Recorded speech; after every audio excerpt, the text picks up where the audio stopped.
Round one. Fight!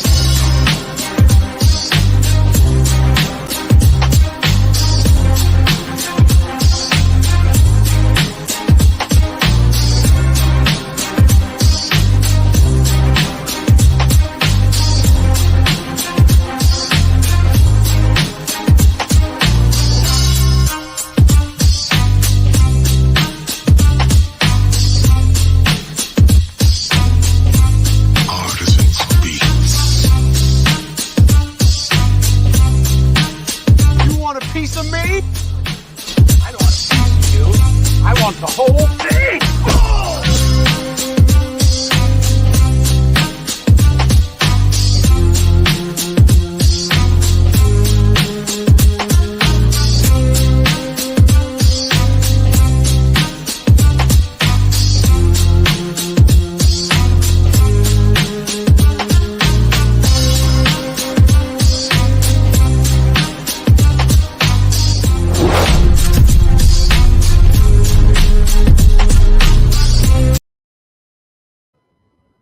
Hey, what's up, guys? Welcome to a special episode of Tier Ranker Fights, because this is our Sitcom Championship. We're finally here. This took over a year to get here because we had so many things in between and just trying to schedule all the episodes of people that wanted to be on certain episodes and that type of thing. So I believe our first episode was back in March of 2021, if that tells you anything of how long this thing's been going on for. But we're finally here. It's been 5 episodes, 5 decades. Well, actually, technically 4 episodes because we did the 70s as a poll. So because we couldn't quite get enough interest. We got interest in 70s movies. We had John Kaiser and Adam Witt and a bunch of those guys, Vinny Mancuso. That was fun. But we did not get enough for the TV show. So we did a poll. So we got a solid list from the 70s, which surprisingly, the 70s, like there's a lot of solid shows that like might end up on this championship top 10 maybe, so we'll see. But anyways, so I am your host, Jordan the movie hero Anderson, tonight, and we'll introduce our guests for tonight. So I will start with my co-host Austin Pez Howell. How's it going? You should probably be the TV hero tonight, Jordan Anderson. I know, right? We mostly do movies here, but yeah, we dive into the TV and the pop culture every now and then. And yeah, I was like, you said we were doing the Sitcom Championship a few weeks back, and I was like, oh yeah, that's right, we never finished that. We should probably finish that. That first show from the 2010s with Hal Rudnick, if you believe it, we had him on for that first one. That was fun. Because he was in Communities, so you got to talk about it, which sadly didn't make the poll, which with him on the episode. Yeah, so sorry about that, Hal. But yeah, this will be fun. Yeah, I've seen most of these shows. I'm familiar with them, but it'll be interesting to see these championship episodes. We always have to be even more critical than our regular episodes because it's like now we're talking like the best of the best of the best, So it's like you got to be even more critical of what is actually S tier on this one. So yeah. Well, because a lot of these actually, all of them at one point were S tier, but now you got to bump some of those down. So you got to figure out which is the best. Yeah, you're literally ranking them comparing to all the other ones just on this list. So is it A tier on this overall list? Is it B tier? Is it S tier? We'll talk about it. But yeah, all these movies were previous S tiers on episodes, just to let everybody know these are the top 10s from all the decades. These are all S tiers on there. But we'll make the S tier tonight. We'll have to find out. Yeah. Yep. And sorry. In advance, or maybe not so sorry, about a few omissions. If you see some, we'll do a few honorable mention things we think could have made it in a minute. But let's introduce the rest of our panel here. We have also joined us Brian Nussbaum. How's it going, Brian? It's very good. Great to be on the championship. I was on the very first episode back in March of last year, so it's good to be here in the championship match. Yeah, Brian remembers when we had Hal Rudnick on. That was cool. I just checked on YouTube in March 26th of Trey Run. There you go. Okay. Yeah, it was a while back. So it's been like almost a year and a half, really. Since we started that series. Yeah, we got off on a tangent of like movie decade series and kind of forgot about our sitcom thing for a while. Right. But that's cool. We're wrapping it up. We never forget. Yeah, right. We never forget. But we also have joining us Mr. Malcolm Lay. How's it going, Malcolm? It's doing good. I think I was on the 90s one, and really annoyed when everyone omitted one that I'll get to when we talk about the missions. Yeah. Yeah, there's one you fought hard for that the rest of us were kind of like, yeah. but yeah, we also have joining us the Z-Man, Zaddeus. How's it going? It's going good, sir. It's going well. Thanks for having me over here. This should be fun. I'm taking a look at this list. I'm like, okay, if I can pick out the best of the best, at least for the ones I've seen, I think I have something that I can fight for. Yeah. Oh yeah, for sure.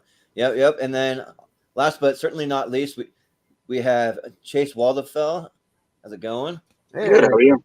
Turns out I wasn't late. Good. You're not late at all. Yeah, we started a few minutes late because of my dog, so now you're on time. So no worries. Perfect time. Yeah, there you go. Yeah, good. It all worked out. You made it just in time. No one knows you. That like you were right. almost late. Shouldn't have even said anything. Yeah, right. Yeah, but yeah. So we'll go ahead and we'll jump into it. So Austin, if you want to break it down how it's going to work, and I'll bring up the tier chart. Yeah, so Jordan will bring up the tier chart. Like we said, we have a set list of shows for this evening. If you like, I can repost them in the Facebook chat, and Jordan will probably post them in the private chat as well as we get going. The actual 50, if you need to refer to them. But he'll be scrolling up and down as well with the pictures. But yeah, we have our tiers as we always do. S for superior. So literally, since this is a championship, again, we have to be super critical. This is the best of the best of the best. All these ones were previous S tiers on other shows, so we have to be literally comparing them against each other in this one. Totally. So, but S for superior, we'll be looking to fill that with 10 of these shows, as we always do, but the ultimate 10. We have, and then grades in school, A, B, C, D, F. Haven't seen. Again, we need at least 3 people on the to have seen it. And we have the not a sitcom thing, but realistically, these all made it. They are, you know what I mean? So like, we're not going to be using that tonight. Like, I think that's like just because we archived. That's how it was when we did our other episodes. If you wanted to argue that it wasn't, but these obviously are. They made the list. They made the championship. So we'll go up and down the line. So Chase, you'll be at the bottom of the ladder down there. So you'll go first. You can pick out any movie from the 50, or no, excuse me, movies. We do movies all the time. I was say sitcoms. Sorry about that. Yeah, right. Sitcoms.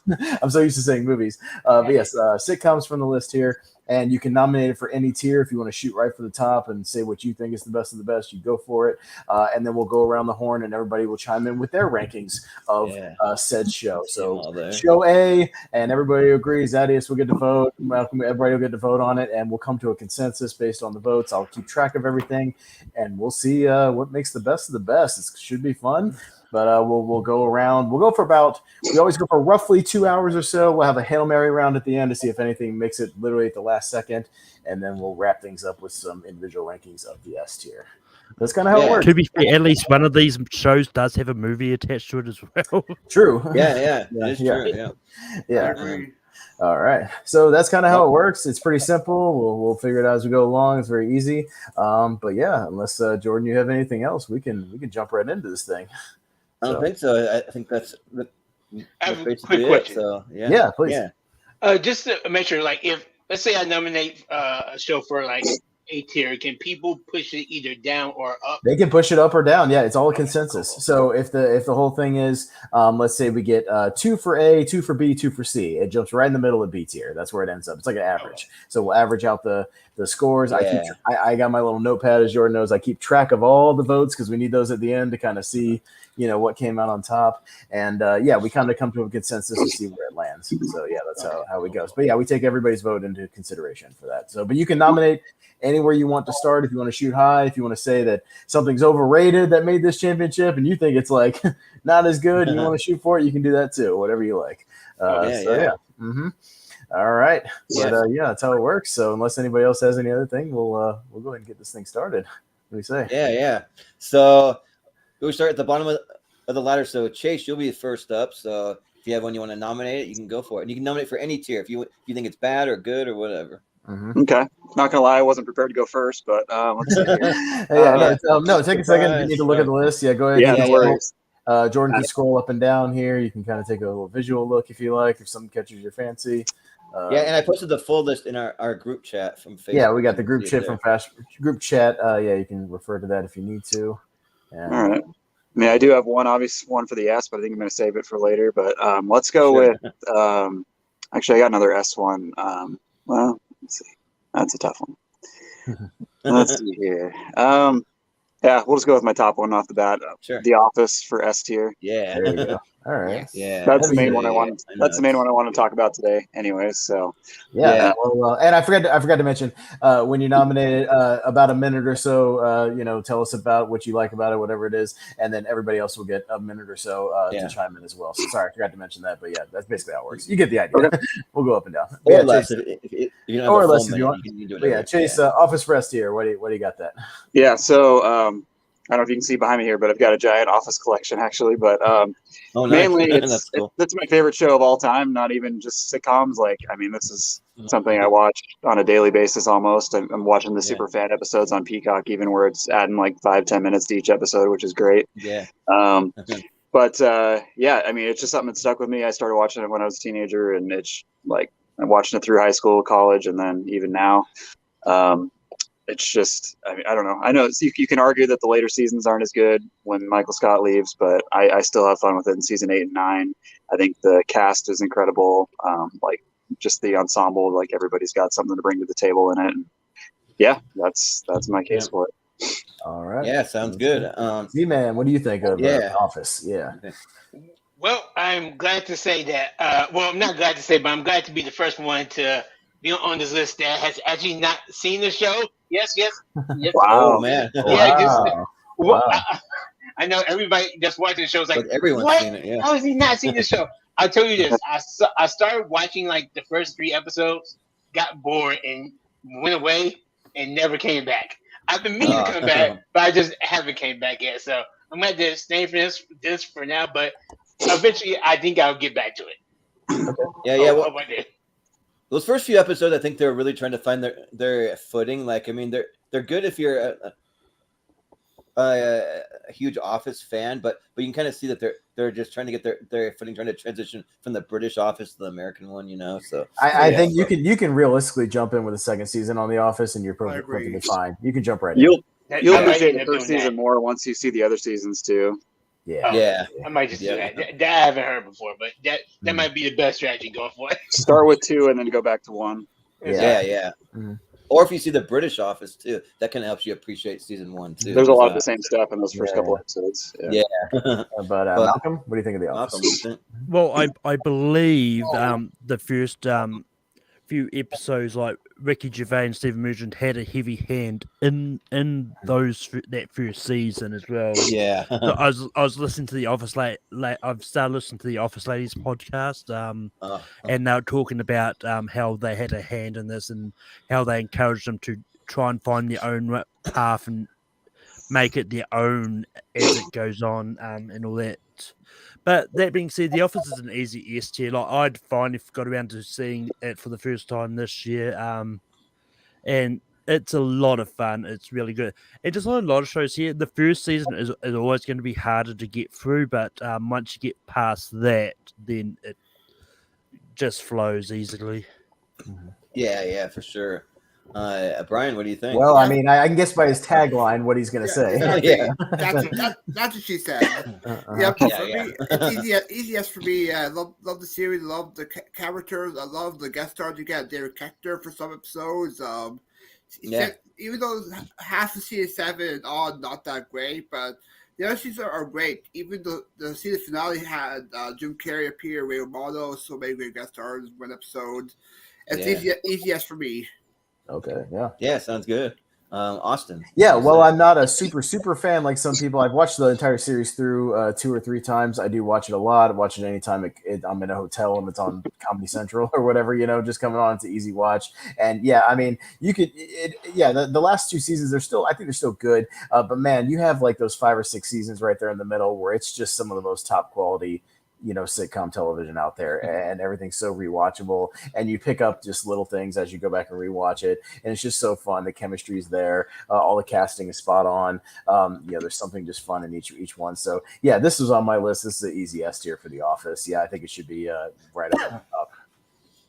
Yeah, like I'm right there with you guys. I think The Office is amazing. Like it's a great show. I wouldn't put it up there as my favorite of all time, but it's an S tier for sure. And it's also one of those shows that if you rewatch it, you catch little things here and there that maybe you missed or you forgot about the first time around. And yeah, like some of those seasons right in the middle are really, really solid. But I think that like even with John Krasinski and Rainn Wilson, I mean, they do a pretty good job of kind of carrying it after Steve Carell leaves. I mean, it's not as good, but I mean, it's not terrible, like by any means. It's not even close. It's still great. So, yeah, I think it's an easy yes. So, all right. Well, it's a clean sweep of the 5 that have seen it. So, yeah, it'll stay in the S tier for sure. So, we'll see how it ranks overall at the end of the show when we go to rank the S tiers, but we'll get to that later. So, yeah, we'll go to Z-Man. So, hopefully you'll pick something you've seen. Yeah.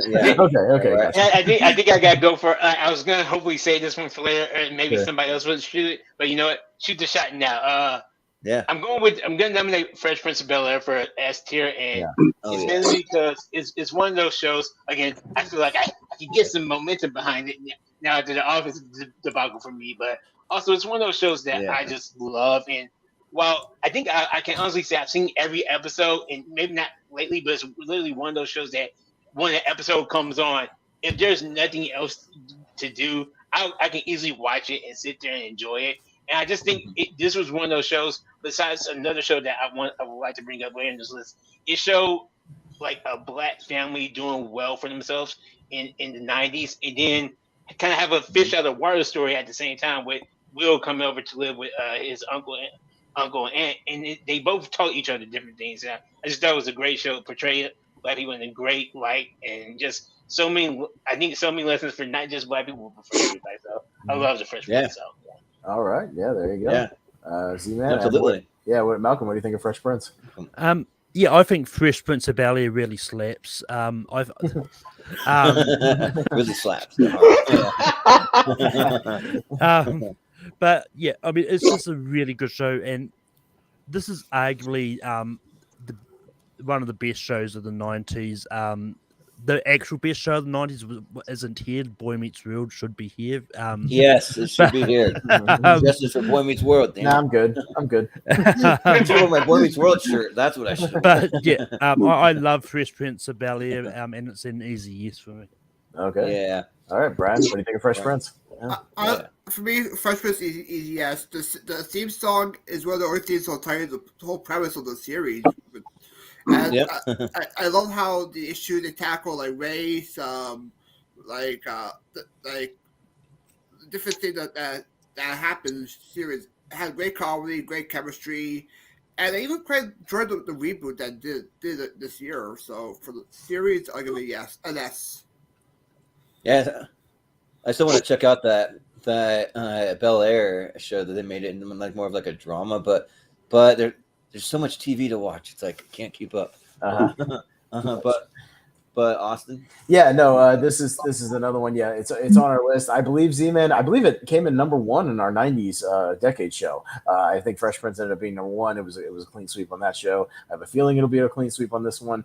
Yeah, definitely one of the best in the 90s. The 90s was just a good decade all around for sitcoms, and yeah, this one was right up there near the top. Yeah, Will Smith is great on it. He's very funny. I mean, right from the pilot episode, he's funny. The chemistry between all the characters is great. Carlton's one of the anytime he busts out the dance, it's one of the greatest things on television. I don't care. Anytime it's great. And James Avery, what's to say about James Avery? We talked about him even on, we did like a TV dads and TV moms for Mother's and Father's Day, like the best ones. And Uncle Phil for like father figures, was right up there in the top 10 right there. Like he's one of the greatest ever. Great role model, great actor. So yeah, this is easy S tier for Fresh Prince as well. Yeah, this should be up there. Yeah, and I totally forgot that I was gonna let everyone do some honorable mention. Maybe we'll do that right before the Hail Mary round. So if I forget, maybe someone can just remind me. I wrote it on my app to remind myself. But yeah, we'll do it then.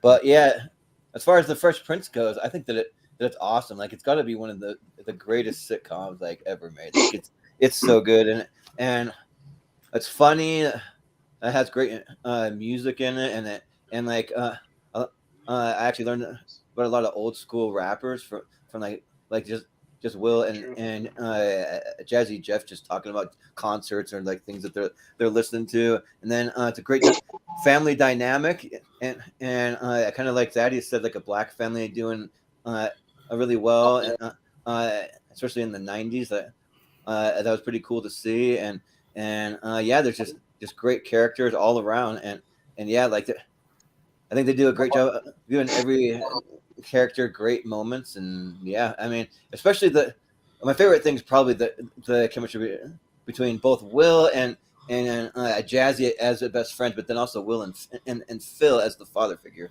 So yeah. Very true. But yeah, so I'll say S tier. It's easy. All right, Chase, Fresh Prince. Yeah. You said we're doing 10 for S tier, right?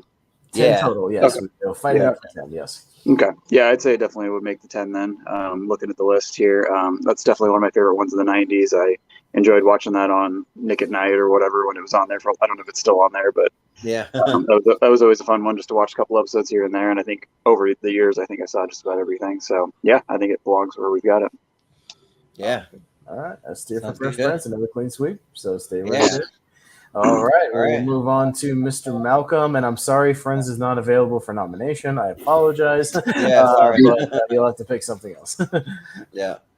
Yeah. Or Full House is not available. Also, I know you're kind of high on that too. But I probably enjoyed that one too. Yeah. Yeah. But yeah, there's a few ways I want to go here.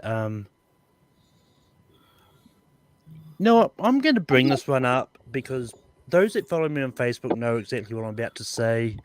I'm bringing up Seinfeld. I've finished watching this. I finished watching this for the first time. Yeah, I know what it is fine. Of course. Of course. Look, maybe if I watched it in the 90s, I would have had the same appreciation for it, but I just don't. It's really not that funny at all. I really did not find it. Look, there's a few funny moments in it, but I could not get into it. I especially really hated the actual title character of Seinfeld. It should have been the Elaine Show, and it would have been better. So I'm going to put it in D. D. Wow. Oh man, you're out of your mind. I'll take there. It's okay.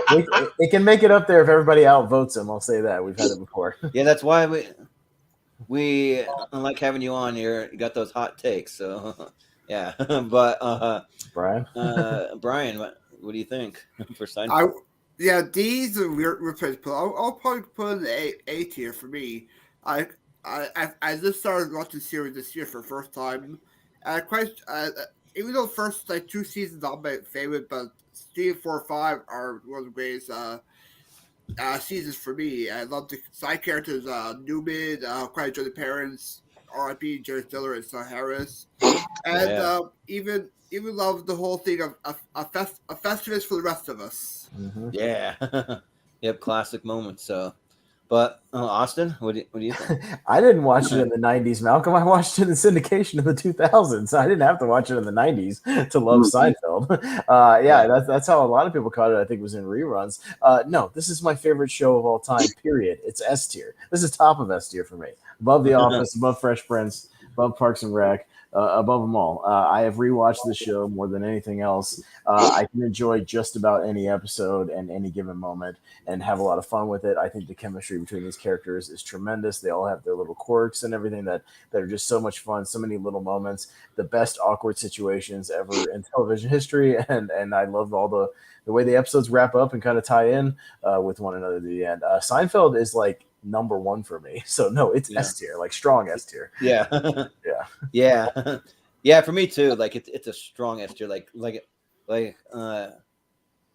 probably right at the top for me. Like there's the debate between maybe like a top 3 for me, but Seinfeld's definitely in the conversation. And it's something me and Austin kind of connected over because at one point we did kind of start a Seinfeld recap show, but I decided I didn't really want to do recap shows because there's a lot of prep along with a bunch of other shows that I was trying to do at the time. It was just a lot. So but like I go back and watch it all the time. I own every single episode on DVD, and it's something that me and my family connect over. Like especially when my brother Cade, who's been on a couple episodes here, he'll come over and be like, "We should watch Seinfeld." I'm like, "Which season? Which episode do you want to watch?" He's like, "Any of them. They're all great. It doesn't matter which one you put in. They're all great." And so yeah, the first season is one of those things where we can kind of see them maybe trying to get their footing a little bit, but it's still fun. And yeah, like great characters like the Newman, the parents, like you said, Brian, the soup Nazi. You see like Bryan Cranston in some episodes. There's just a lot of characters. Like the list goes on and on. I even had a substitute teacher once who was the girlfriend Jerry had, who eats her peas one at a time. She was one of my high school substitutes once. So she like showed us the actual episode, like a clip from it, and like it was her. Yeah. So but yeah. So acting career didn't pan out then, I guess. Yeah. Right. not so much. So yeah. but yeah. So I'll say S tier. So Chase. Yeah, I agree with the S tier on that one too. That's definitely in my top 10 for sure. Probably possibly top 5 even. I just started my second like full rewatch of it. Actually, I've seen multiple episodes, probably 4 or 5 times. But it's another one like The Office where you can just turn it on in the background and just kind of let it play, and you don't really necessarily have to focus on it, but you can still enjoy it.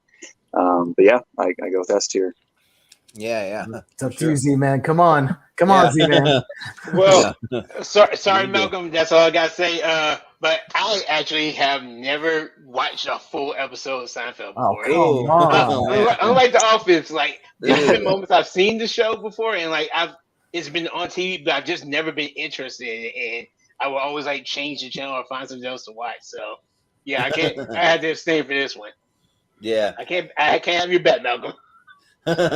Well, we got 3 S's and a D, so I think it might just and A. Oh yeah, that's right. He said A, so maybe it'll stay an A then, I guess. I don't know. Yeah, usually 3 is enough to skirt it, but it would be 3. Yeah. Well, it would be hanging on the border. So like if there was enough that had like 4s, it would get knocked down to A. I don't know. Like it would be. Put it in there for now, and we can just. It's probably going to get skirted later. Down. Yeah, it's probably going to get knocked down later based on the votes. So yeah. All right. Sad. That's really sad. Malcolm, you can direct all your hate mail to Malcolm Lay on Facebook. yeah, right. I'll happily take all that tape mail. yeah. Well, we'll go to Brian because Seinfeld was Malcolm's nomination. So yeah. For me, I'll bring up one of my favorites from 2000, Curb Your Enthusiasm. Yeah, if we're not gonna have Seinfeld, maybe we'll get this one. Yeah, I'll give it an S tier. I'm rewatching the show right now. I love all the grievances there he has, like taking his shoes off to the weatherman. Even like you get some great guest stars, like you get Mel Brooks for a story arc with him, the producers, him fighting Ben Stiller, the whole doctor's office signing policy, great comedy with Susie and Jeff, and I love all the whole story arc. I'll give it an S tier for that. Yeah, sounds good. Austin, what do you think about Curb Your Enthusiasm? I like Curb Your Enthusiasm. I don't know if I overly love Curb Your Enthusiasm, just because I did watch a lot of it because I'm a big Seinfeld fan, and obviously there's like a connection there. It's the show itself plays kind of similarly with all the awkward situations and the misunderstandings.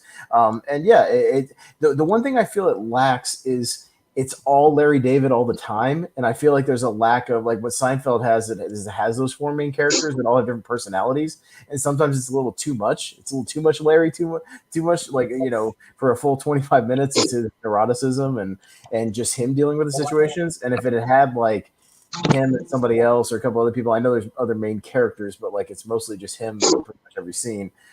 So for that, I can't put it in my best of the best. I'll give it an A. Because I do think it's very good quality, but for me, it doesn't reach like those Seinfeld, Fresh Prince, Office levels for me. Oh yeah, I'm kind of with you, Austin. I think that it's probably going to be an A for me, but I do really like it. I need to go back and watch more because Larry David to me is kind of like the George Costanza character from Seinfeld, and so George was one of my favorite characters. I really like George. He made me laugh pretty hard, and it is really funny. And I love watching it for all the different cameos that'll pop up. There are so many cameos because I listen to a lot of comedy podcasts and all these comedians. Like one of the things that like they almost always ask, like, "Have you done Curb yet? Have you been in Curb?" I was in this episode of Curb, or like whatever. There's just so many of them. But and then there's certain characters that I really like JB Smoove is like one of my favorite comedic actors. Like he's just so good. And then just seeing people like Richard Lewis pop up or Ted Danson, some of those guys are a lot of fun. And yeah, I think that's great. And it's one of those shows that's that stood the test of time. Still coming back with more episodes after like a bit of a break. We thought it was maybe done, and then it came back. So yeah, I'll say a solid A for. But Chase, what do you think? I actually haven't seen an episode of the show, so it's been on my list for a long time. So yep, I'll have to opt out on this one. Yeah, you have to check it out. But Zaddeus, what do you think? I swear I have nothing against Larry David but honestly, this is one of those shows I never really knew about until like the 2000s. But at that time, I'm not sure if that's when it came out or not. But like, I was watching other stuff, maybe like in high school and stuff. I was just busy watching other stuff, so I've never checked it out. But I've seen Larry David and other things, like just little cameo roles. I think he's a funny dude. But this is one of those shows I wouldn't mind catching it every now and then. But I've never seen an episode. Yeah, Larry David's great when he goes on to Saturday Night Live and he does Bernie Sanders. He did that. So yeah, even the Burger that was a fun time. But for one of the skits. Yeah. But Malcolm, what do you think? Oh yeah, the Bernie Sanders show is really good. Yeah, but yeah, no, I really enjoy Curb Your Enthusiasm. Because I really do like Larry David in this. I think he's great, and the fact that one of my favorite actors from movie 43 is in this, JB Smoove. But yeah, so this would have been an S for me. Yeah, one of my favorite episodes is when he has his granddaughter over, and her granddaughter has her period for the first time, and he's like trying to figure out what to do, and he has no idea how to help her out or like what to do, and it's like so awkward. He's just throwing all these random things at her and stuff like here, try this. Yeah, it's pretty good. But what are the votes at here? 2 and 2, so 2 S's, 2 A's. So it's good probably into going to be an A because we kind of need usually at least 3 to have it in consideration for S, at least. And yeah, so that's probably where it's going to be at the moment, but we'll see. We'll see where everything ends up. Some of these championship episodes, it gets tough because sometimes we bump stuff up from A if nothing gets unanimous, S. Yeah, so you never know. It could get bumped up. It could be on the honorable mentions because we do have 3 honorable mentions too, so we'll have that too. Then the A tier. So all right, but Austin, it's your turn. So yeah, go for? You know what? I'll shoot for some 80s. I'm going to go with one we were all high on the 80s show, and I'm still very high on, and I think is really, really solid and has held up really well. I'm going to go with the Golden Girls. Oh, yeah. For S tier. Thank you for being a friend. And you wouldn't be surprised, it might be surprising that I'm, nominating the Golden Girls, but like this show's awesome. Like this show's really, really good. It's surprisingly it always surprises me how funny it is. It is actually when I watch it, and all the characters have just phenomenal chemistry with each other. Rue McClanahan and Betty White and B. Arthur and all of them. And they all have just distinct personalities. They're all have fun. It's very risque for what it is, kind of ahead of its time in that aspect. And it's just very easily rewatchable, very well written for what it is. And I honestly think it's one of the best shows of the 80s. I think it came in number 2 or something on our 80s things. But I think it's legit held up as one of the best rewatchable sitcoms of all time. So I'm going to shoot my shot for the Golden Girls, actually, surprisingly coming from me. I love the Golden Girls. I think it's great. Yeah and for me also I'm actually a pretty big fan. When this show first came out, I kind of just wrote it off. Just these old women just kind of I don't know, just doing old people things, like I'm not gonna watch that. But then especially in syndication, this show played everywhere in syndication in it, and I finally caught on to how funny it actually is. And probably my favorite character was Sophia for sure, because she's always the sassy one that just making all these jokes. And then also, who doesn't love Betty White? I mean, it's she lived to be 99 years old, and when she passed away, it's the whole entire country mourned for her, or the whole world almost. It's crazy, but yeah. So the Golden Girls, I'm surprised how much I actually do like the show, and the jokes really work really, really well. So yeah, I'll say S tier. It'll be a lower S tier. It would probably be low in the overall scheme of things for me, but I still think it's a perfect 8, 9, 10 spot or something like that for all time. Yeah, great. So yeah, for sure, yeah. And Golden Girls, some of their like merch and like the pop culture stuff, they're kind of making a bit of a resurgence. You'll see shirts or you'll see little The figures candles. and things. Yeah, the candles, all that stuff. Yeah, but Chase, yeah, what do you think of the Golden Girls? This was just kind of okay for me. My wife loves it. I've caught a few funny moments here and there. I can watch it. It's not something I would necessarily seek out and watch on my own. I could probably go for like a B on it, maybe for B tier, just because I don't know. It's just not for me, I guess. Yeah. Right. That's fair. Yeah. Well, Zaddeus, what? I'll go ahead and nominate. Yeah, I'll say S. I'll say S, and probably towards again maybe the lower end. But this is one of those shows that is not one of the ones I'll go back and like watch on the streaming network or anything. But as soon as I hear that theme song, like if I'm walking through the living room, I hear it. I'm gonna, even if I don't mean to stop and watch the show, I'm gonna be standing there for at least 20 minutes, just cackling and laughing at everything. And again, the chemistry of all these ladies, Betty White, B. Arthur, and everybody just is immaculate. And Rue McClanahan, the jokes that were told at her and Betty White's expense was so savage for the 80s. Really, it's amazing. Actually, I'm not even sure if they would. I'm not sure if they would go today, but it's an amazing show that I still think stands the test of time. So, and this is one of those shows I think I would actually say I like the theme song more than the Fresh Prince. Bring hate to me. Ooh, yeah. I agree with that actually.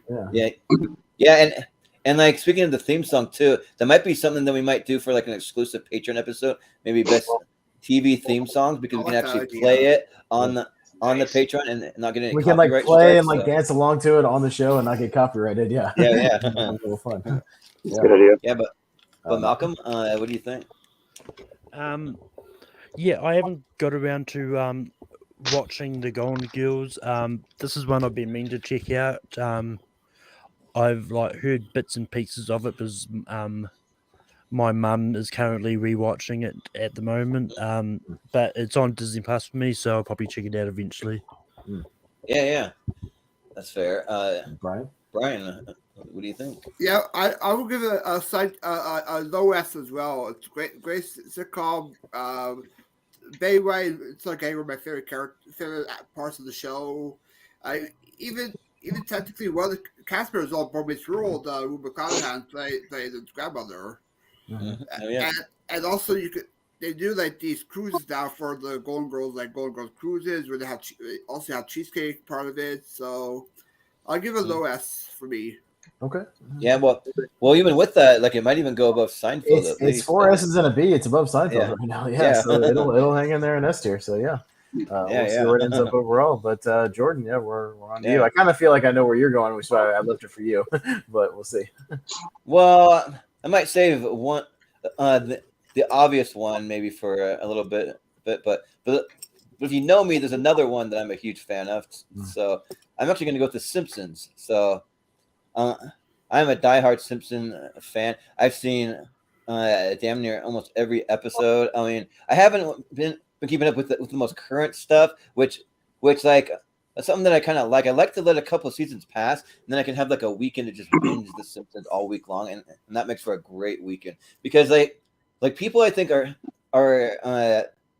sleeping on the current Simpsons because people say, oh, like it's not as good as it was in the earlier season. But if you go back and like watch what's actually currently on, there's a lot of really, really good stuff. Like if it's not there, it's like I mean almost like there. Like it still hits pretty hard for me. So yeah, like, and there's some classic episodes that I can quote almost from beginning to end. I love all the characters. We did a whole tournament fights on best Simpsons characters, and yeah, and yeah, like The Simpsons just has a special place in my heart. It's one of the things when me and Austin we're going to be going to Universal Studios this next week, and I'm like really excited for that Simpsons land. I'll definitely be getting like a T-shirt or like some kind of merch or something from there for sure. So yeah, because you get to go to the Quickie Mart, go to the Moe's Tavern, and like Krusty Land, all that stuff. So yeah, The Simpsons S tier for me.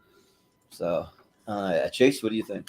Yeah, I'd keep that in S tier as well too. I think it's amazing that it's been able to be a quality show for as long as it has, and it's not only like good writing, good show. Like it kind of builds its own universe as a show too. Like I mean, Simpsons as a whole. I mean, you can kind of argue that some of these other shows fit into other universes maybe, or their own kind of whatever. But like big picture wise, it just creates its own big thing. And I haven't. I've only watched like the first 6 or 7 seasons, like all the way through, and then just some other random episodes here and there. But it's in my Disney Plus queue. I've been trying to get through. It's just hard to watch 30 seasons straight. So Yeah, working on it right now. But I definitely would put it up there.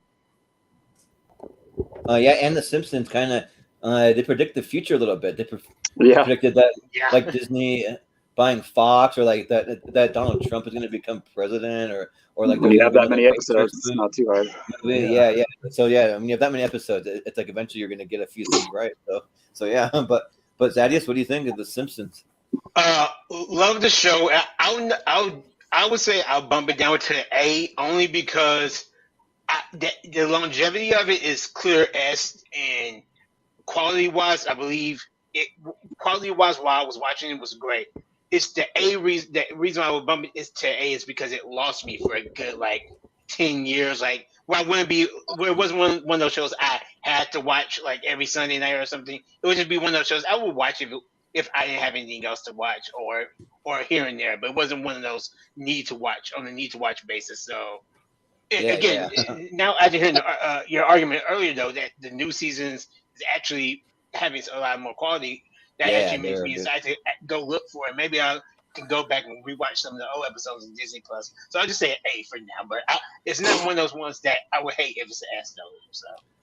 Well, it's always nice to have one of those kind of fallback shows where it's like there's nothing really else on, so the Simpsons are always reliable, or like the Golden Girls, or one of those ones that they can just put on whenever. So yeah, but Malcolm, what do you think of The Simpsons? Everybody else at this time of year, at this time of night, all localized entirely in your kitchen.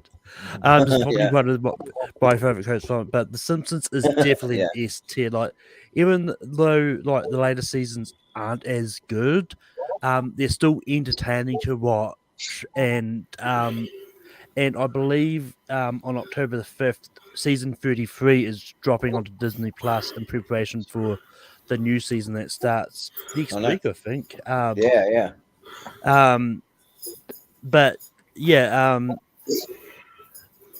But The Simpsons definitely deserves to be an S tier. It's one of the greatest sitcoms of all time, and there's a reason it's still going today and hasn't had a cancellation at any point. So. Yeah. One thing two things I would say that Disney Plus needs to put back the Michael Jackson episode, because that one's classic, and then also bring back a Pooh. Like they need to do that. He's not that culturally, I don't know, like whatever. Like he's representing that people from India. So yeah, but Brian. Yeah, even though I'm bummed that The Simpsons took over back to the future Universal, but I still quite enjoy the series as a whole. I actually grew up with them. I love the music. Who Needs a Quickie Mart? Love the Phil Hartman series. Or some great episodes with Martin vs. Mario. So many great classic episodes, and deserves an S tier. Yeah, for sure. Yeah. Austin. It's funny. Even though I'm not like a personal huge watcher of The Simpsons, actually, like Jordan, I wasn't allowed to watch The Simpsons when I was really young. It was like on the forbidden shows. I had to sneak around, yeah. But no, I didn't have to sneak. I mean, once I got old enough, it was like whatever, Of course, but I casually watched it. But my reasoning for S tier is you can't deny the pop culture impact that this show has had. You cannot deny like that this should be a top 10 because of how recognizable it is, because of the IP, because of the longevity, even if it did have some rough seasons here and there. The fact that it keeps getting renewed, it keeps having at least solid writing, all throughout.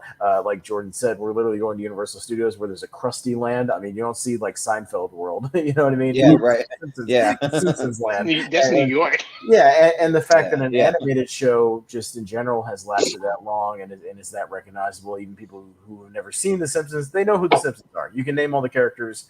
You could probably even do impressions of the voices.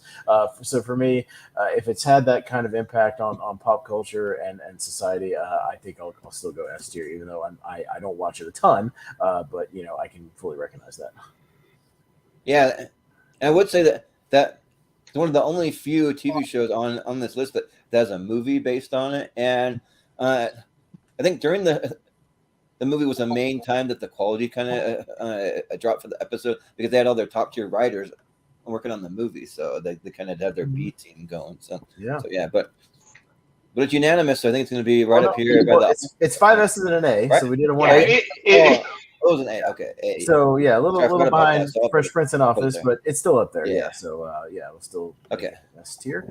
So we're back around the horn, back down to Chase, sir. What's your next nomination? All right. Let's see here. I know I saw a couple. Yeah. We haven't touched on the 70s yet, I don't think, have we? I might bring up some 70s. I might bring up some 70s. Let's go Three's Company. Yeah. All right. Knockload or Yeah. That's an S tier for me. I don't believe the show could work now. I think it's got a lot of subject material that a lot of people would find offensive, but I do think it's a quality, funny show. I mean, they changed out the cast quite a bit every couple of years, like different characters, but I think they all work with each other and have a good chemistry. It's one that my dad kind of got me into when I was younger, watching it again on Nick at Night or TV Land or whatever it was on. I caught all the seasons there. But yeah, as far as it's definitely my favorite for the 70s decade. So yeah, I would put that in the S tier. Yeah, I guess it goes into the 80s. I think it's like kind of late 70s, but yeah. Well, yeah, I think when we were doing the thing, we kind of like the way I had to do it. 70s, right? Yeah. The way I had to do it when I was laying out each of the decades was what's the show most synonymous with? I think it's most synonymous with the 70s. Like people remember haircuts. It started in the 70s. Like when you think of Three's Company, you think of the 70s. You know, it's like the Jeffersons was the same way, 75 to 85. But you think of the Jeffersons as a 70s show. You know what I mean? Like it just that's kind of what we did. So that was my reasoning when we started sorting out the list. Okay, gotcha. Mm-hmm. Well, Zaddeus, what do you think for Three's Company? First, I want to say, Chase, get out of my head, because this is literally the show I was going to nominate next. I was literally going to come out with Three's Company, and I love this show. And again, like you said, there are definitely some things that would not work now, but John Ritter was amazing on this show, and just everybody. Suzanne Summers play her role well. Don Knotts. I almost call it was like a resurgence, but it kept them relevant in in the 70s and 80s. And when I was watching, it was in the 90s, of course, like with on Nick at Night and stuff. And it was just one of those shows that even when I wasn't supposed to be awake, I would just still have like the volume down low and just be laughing and watching. So yeah, it's a good S for me. Yeah, for sure. Malcolm, what do you think of Three's Company? I mean, first of all, I haven't seen this, so I can't sort of judge it. But like, it's one of those shows I do want to find and watch. Because I've heard a lot about it and about the theme song. But this just goes to show that there's a lot of American TV shows that is based on British TV shows that are actually good. I mean, I know there's a lot of people criticizing America for taking British shows and just remaking them. And they tried and failed with the IT Crowd. But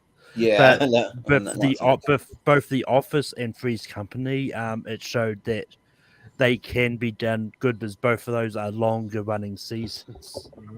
Yeah, for sure. Well, Brian, what do you think? I haven't seen Three's Company. The only thing I remember for the show was the episode that tribute on Ace of Rules back in 2000. I haven't seen the series though. Okay, yeah, that's fair. Austin. It's funny. I was disappointed we didn't actually get to do a 70s episode because I like a lot of the shows from the 70s. I think a lot of them hold up really, really well. Are really funny. I might champion one when it comes around to my turn again. But as far as the 70s ones, this is one of my top 3 of the 70s. I think the show is great. And what a lot of people don't realize when you watch it, it's really a throwback to the old screwball comedies of like the 40s because a lot of the situations are John Ritter will be distracting somebody in one room while he runs back to another room to do something with somebody there, and then runs back again to do that. And that's a very like screwball comedy, like 40s thing, or he's like on a date with two different girls or something, so he's got to like entertain one and run back another, or change his clothes for another thing. And yeah, Mr. Furley or Don Knotts is always like poking his head in. That's like the wacky neighbor trying to figure out what's going on. But John Ritter's so great, and he's a really underrated physical comedian as well as just a great like just a spoken comedian. So yeah, this would be like one of my sleeper S's. Like maybe not like top 5 overall, but like this is one of my sleepers. I would try to sneak in at like a 7 or something. I really like Three's Company. Yeah. This one for me, I've seen like probably roughly about a season's worth of episodes, so I have seen a decent amount of it, and they're fun. Yeah, I'm a big fan of John Ritter.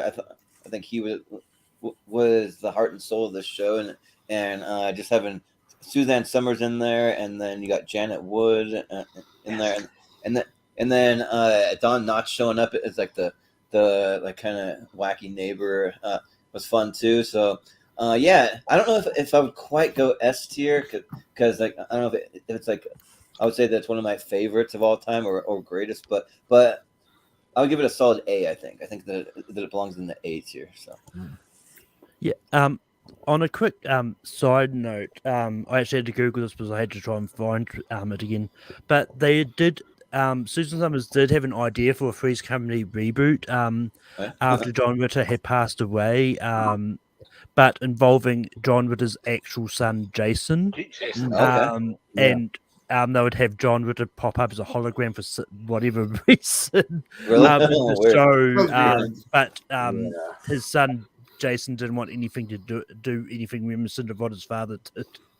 Yeah, that's fair. Yeah, good call, Jason.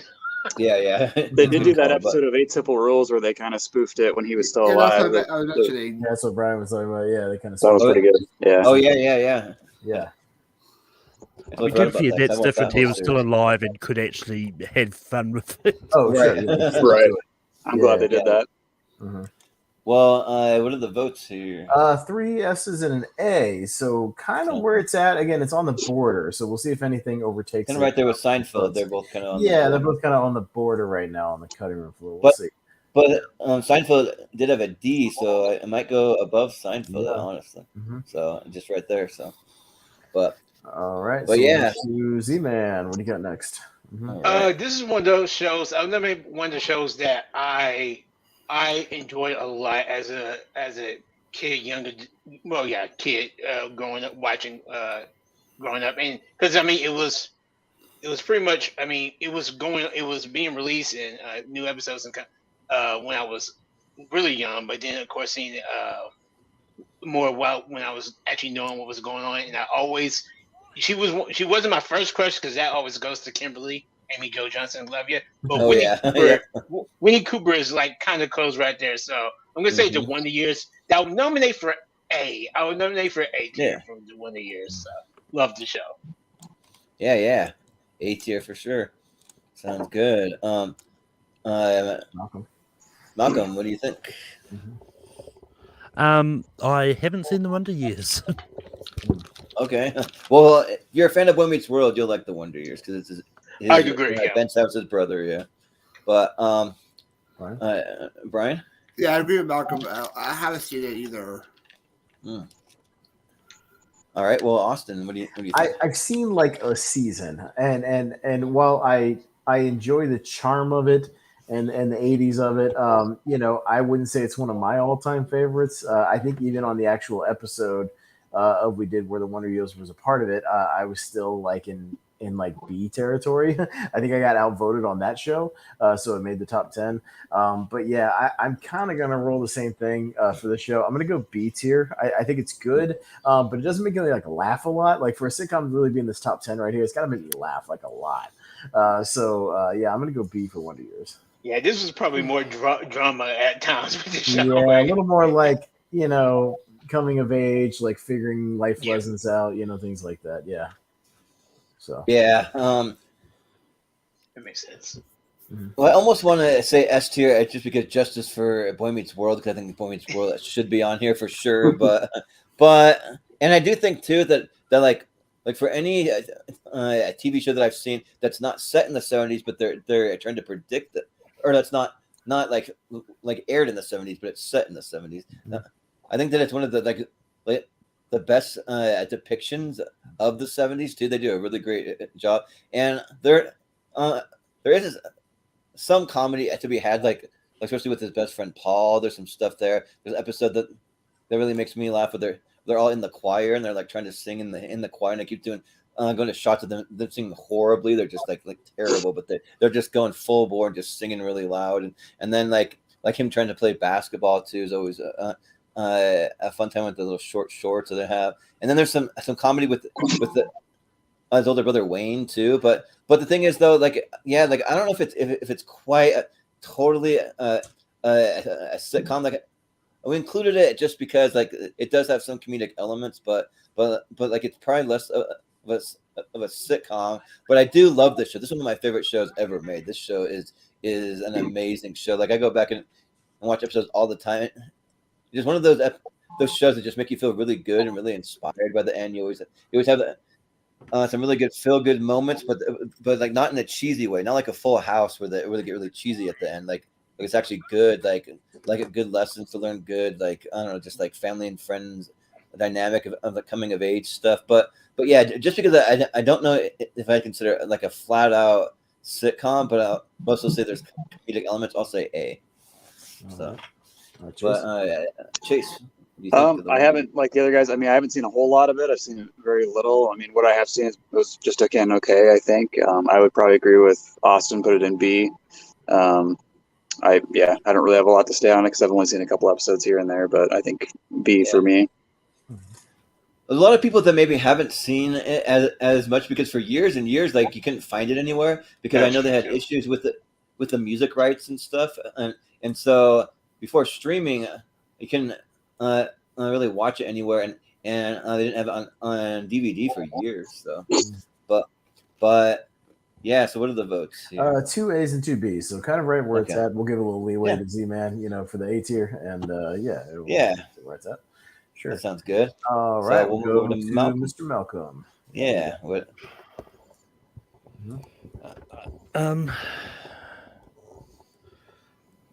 I'm going to go for one that really surprised me when it came out, and that's BoJack Horseman.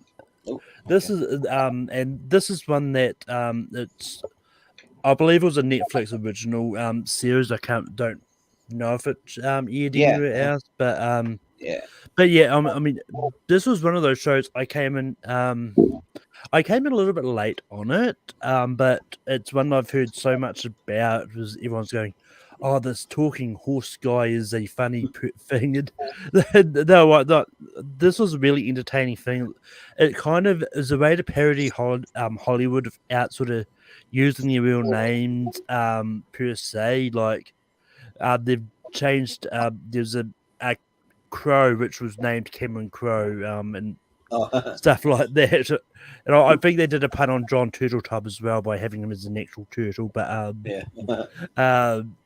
but it's just one of those entertaining shows, just sort of shows on sort of what can happen in Hollywood, even though it may or may not be completely accurate, but with some actors it probably is. So it's a lot of fun. Will Arnett is great in this, so I'm going to go S tier for this.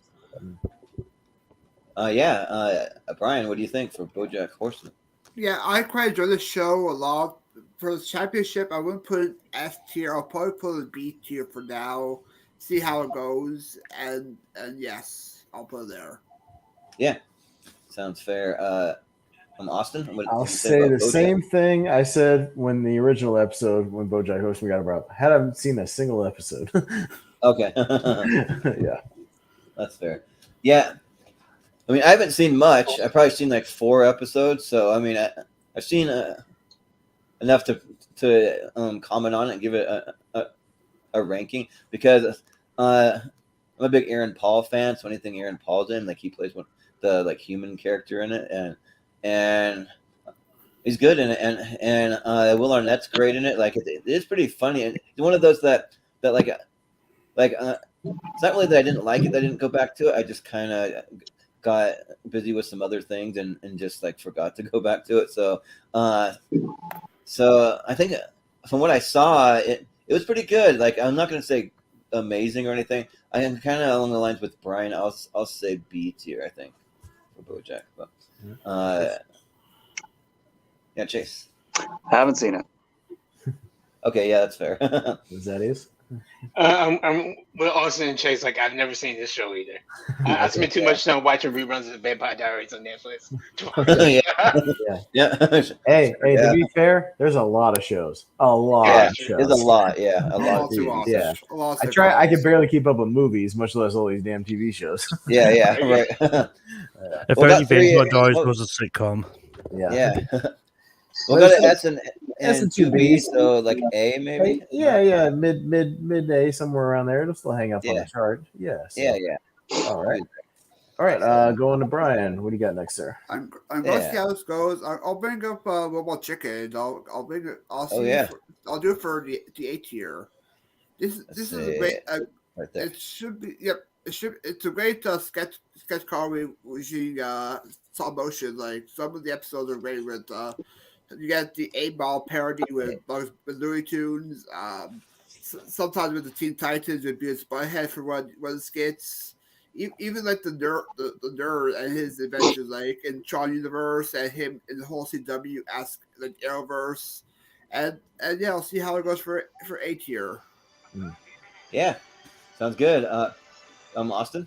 Yeah, I think A tier is a good spot for Robot Chicken. I think I had it pretty high up on the individual episode. Like, yeah, this is the championship. I can't go that high on the championship episode. But Robot Chicken is really fun. I like how easy it is to watch. You know, there's like 15-minute episodes or whatever. You know, you can stream it pretty easily, bang out a couple episodes, no problem. Yeah, I like all the stuff they bring up from different movies and TV shows. Some of the awkward situations. I love the Star Wars specials; those were always fun. The DC and Marvel specials were always good. And yeah. I like how a lot of the times, most of the time Seth Green and the other cast members will kind of do their impressions of the voices, but a lot of times they get celebrity people, the people who really did their roles on the movies or TV shows to like come on and do some quick, cameos, do voice cameos and play the characters again. So I always appreciate that when they do it. So yeah, I'll go A tier for Robot Chicken. It's really good. Yeah.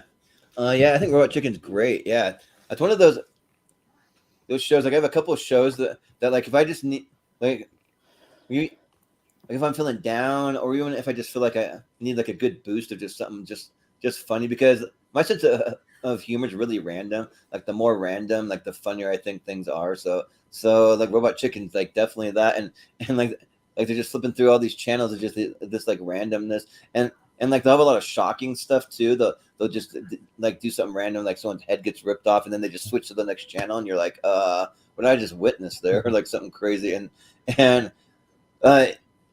it's also one of those shows that me and my very first roommate, my good friend Ben Blessing, that we really connected over. We would watch episodes all the time, and it's super easy to watch. And but yeah, like, I got about 3 or 4 of those shows. Last night I put on one of my like happy binge shows.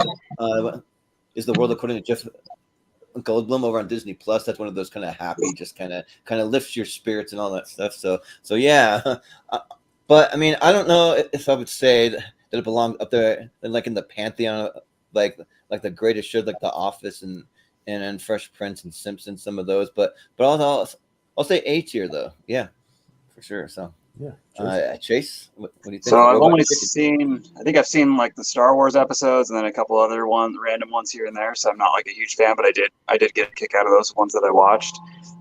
So just because I haven't watched a whole lot of it, I mean, I'll probably just go with a B on it. Yeah, that's fair. Zaddeus? I've kind of been wrestling with myself around A or B, but I'm thinking when it comes to these shows, if I can, like, it doesn't matter if I can, like, if I've ever like binged them or watched it and like streamed them like that. But if I can watch a show, like, if it just happens to be on and I always have a good time watching it, I think it at least deserves to be an A. So I'll say A. Yeah, sounds good. Malcolm, what do you think? Yeah, so I saw this on the list. My first instinct was this really isn't a sitcom. Look, as one said, it's a sketch comedy show, which is stop motion. Look, it's a good show in that, but I'm sticking with it because my first instinct when I saw this on the list was like, how did this actually get in here? Because to me, it's just not a sitcom. So I'm going to just say not a sitcom. Yeah, we were a little loose on like some definitions, like having like Robot Chicken and Wonder Years and stuff on here, but yeah. So what are the votes? Yeah, four A's and a B. So yeah, so around there. I think it'll stay about where it's at. Yeah. So yeah, sounds good. Well, we're back to you, Austin. So yeah, what do you want to go with? Maybe I'll save my 70s pick for the next go around. I'll go with another 90s one I'm really passionate about and I think was really groundbreaking at the time. I'll talk about Married with Children. Yeah. For S tier. And I want to right around. It's on the left side next to Malcolm in the Middle. Oh yeah. There you go. So I think this show and how groundbreaking it was doesn't really get appreciated as much for how much of an anti-sitcom it kind of was, because at most sitcoms you had the successful family who got along with each other and were always like helping each other along. This was the family that hated each other, that openly insulted each other, that where the husband was a loser, the dad was a loser, but he was a lovable loser. He was a working man who the people liked, who had a really hot wife that he never had sex with, which is ironic, who had a crazy daughter, an overambitious, son. What I love about the show is how just crude and raw it is, as far as like the writing. I mean, you just never seen anything like it when you start to watch it. And it had some of the most genuine crowd reactions of anything. It wasn't a canned laughter, stock laughter sitcom. The people really did. Al Bundy would walk through the door and people would cheer. They would cheer. Genuine. Like, and it was different every time. You can watch compilations online of every time Al Bundy walks in the door and they cheer. And I think it's really something. I mean, the guys in it, started a no ma'am group, anti-women group. They go to the Jiggly Room, the strip club on the show. Yeah. I mean, he openly insults the neighbors. I mean, the dad, he has a shitty job at a women's shoe store. There's compilations of him insulting fat women. Yeah, over and over again. I mean, it's fun to watch. This show is so ahead of its time, and I think really holds up years later. It lasted 10 seasons or 11 seasons. I think something like that. I really think it's great and it deserves a spot in the S tier, but we'll see. I don't know if enough people will see in it, but I'm gonna shoot my shot for Married with Children. Yeah, I think that it's great. Yeah, like I love Married with Children. I think that I mean, for how long did it lasted when it was known to have like some pretty edgy kind of raunchy humor in it, where a lot of parents wouldn't let their kids watch it, and like it was banned in certain places, but it still lasted 10 seasons. And yeah, I think Al Bundy is one of the great sitcom characters, and Ed O'Neill, he went on to do Modern Family, which is great, and still pretty good, not quite as edgy, but like still fun to watch. And yeah, the whole entire cast, like it's just kind of funny that like the family, they hate each other, but like deep down they really do love each other. But like he's always insulting. But they're not afraid to just insult each other on their low comings, on all their faults. Like he's always insulting his wife. Like I swear there's an episode where he calls her a bitch, or like a couple episodes, or something like that. And then like tells her to get back in the kitchen, like all this stuff. And like it's really edgy for its time. Like I think if you tried to air it nowadays, there's no way that it would work. But you never know, though. Maybe if you aired it on like on like Netflix or like something where they allow a little more of that stuff, maybe. But yeah. So I think it belongs in the S tier. Like I think that it's pretty groundbreaking for its time. So I'll say S tier. Yeah. All right, Chase. I haven't seen it, actually. I haven't seen a single episode of this show.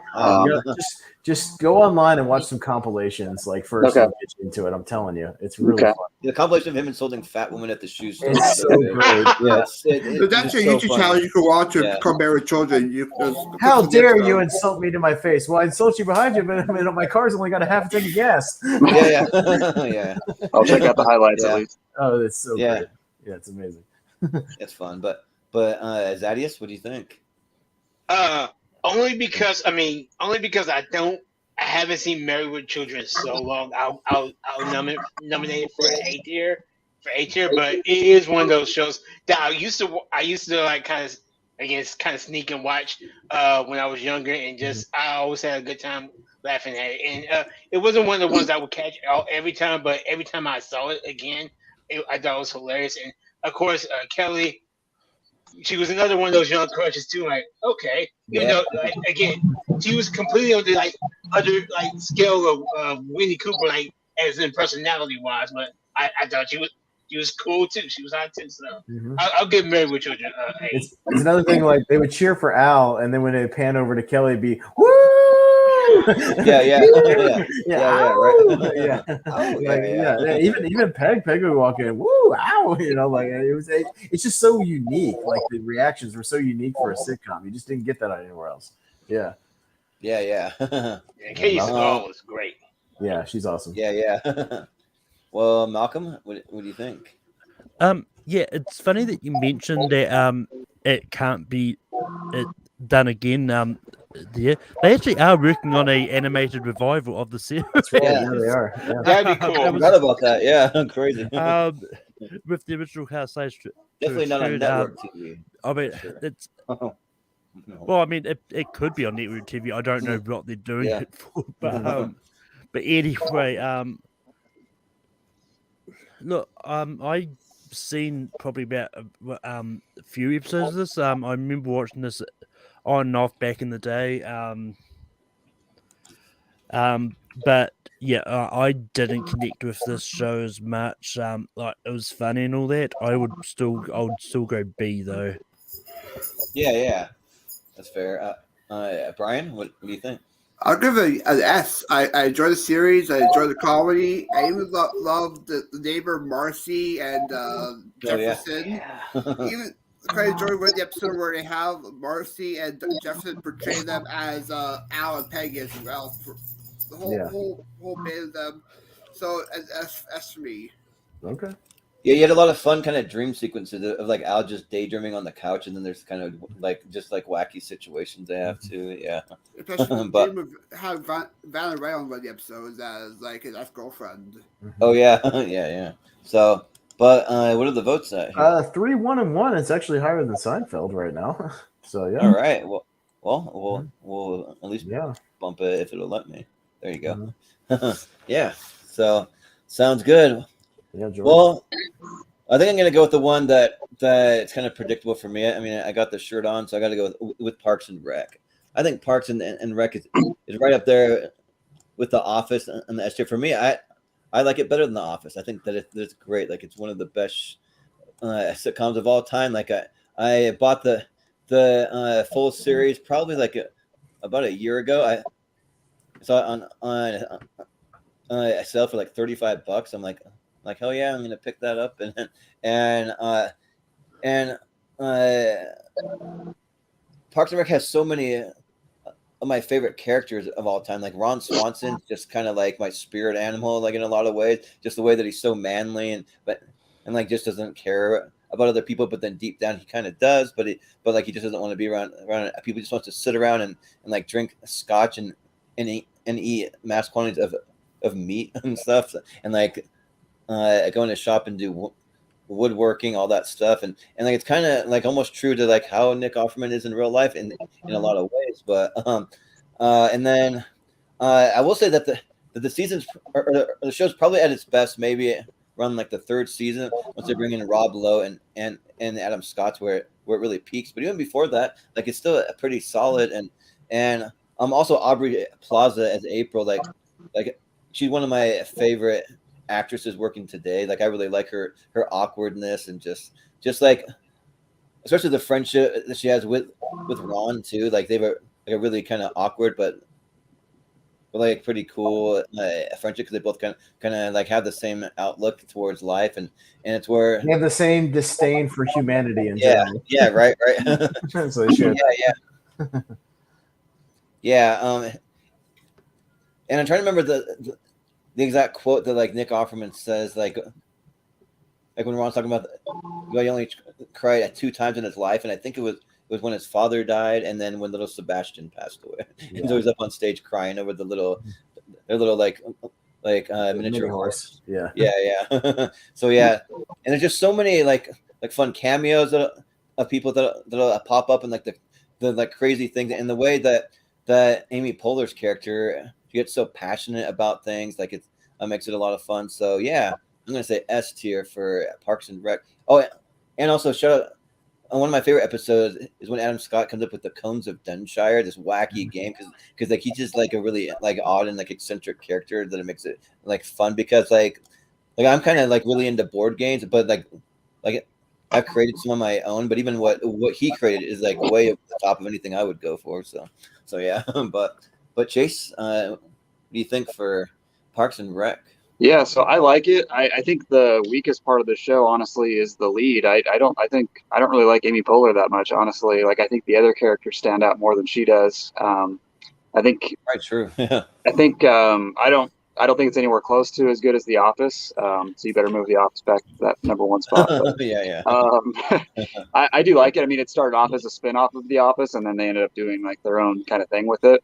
Yeah, Amy Poehler just kind of ruins it for me sometimes. Honestly, I don't know what it is about her. I just don't like her that much. Yeah, I mean, Chris Pratt obviously got huge from that. Aubrey Plaza's doing really well. Yeah. I would probably put it as an A. I can't go S with it, I don't think. Yeah, that's fair. Zaddeus, what do you think? Well, I realize now, based off 3D shows, is I don't think I watched a lot of NBC growing up because because unfortunately I've never seen Parks and Rec, but this is one of those shows that is currently on my list of things I want to watch, because there's mainly one outtake that I keep seeing on the internet with a famous star out there that with a hilarious joke that I think that Chris Pratt said. So if you know, you know, but I would like to watch the show, but I haven't seen it yet. So. Yeah, well, I got my complete series here of it, but it's still in the plastic. I need to like actually break it out. But the thing is that they have the episodes online. I just wanted to own it for fun, but you can watch the episode online. So I own all these in case of apocalypse. Yeah, right. Yeah, so I have something to watch in case there's no more internet. Yeah. Oh yeah, that's why I have my collection. Yeah. Yeah, but Malcolm, what do you think for Parks and Recreation? That's why physical media should never die. That's why I've got a whole bunch of DVDs behind me as well. Yeah. Damn right. I love Parks and Rec. And yeah, this is one that definitely is an S tier. I've also been listening to the Parks and Recreation podcast where the cast go back. Yeah, it's hosted by Rob Lowe and one of the writers of the series, but called Parks and Recollection. And just like all the other podcasts about TV shows that are coming out lately, they talk about a lot of the behind the scenes stuff. But so Parks and Recreation easy S tier. And also Rob Lowe, he has a little like from time to time he'll be on Conan O'Brien's channel. He has a from time to time podcast. It's called Literally. He says that like in the show all the time. He'll be like, "This is literally the best salad I've ever eaten in my entire life." Literally, but like it's way out of context most of the time. But yeah. But Brian, what do you think? Even though the first season wasn't my favorite, I enjoy the rest of the seasons. I'll give it a yes. Yeah, sounds good. So what are the votes? Oh, well, I mean, I'll vote too. That's fine. Oh yeah, sorry, I totally forgot. Yeah. You have a vote too, Austin.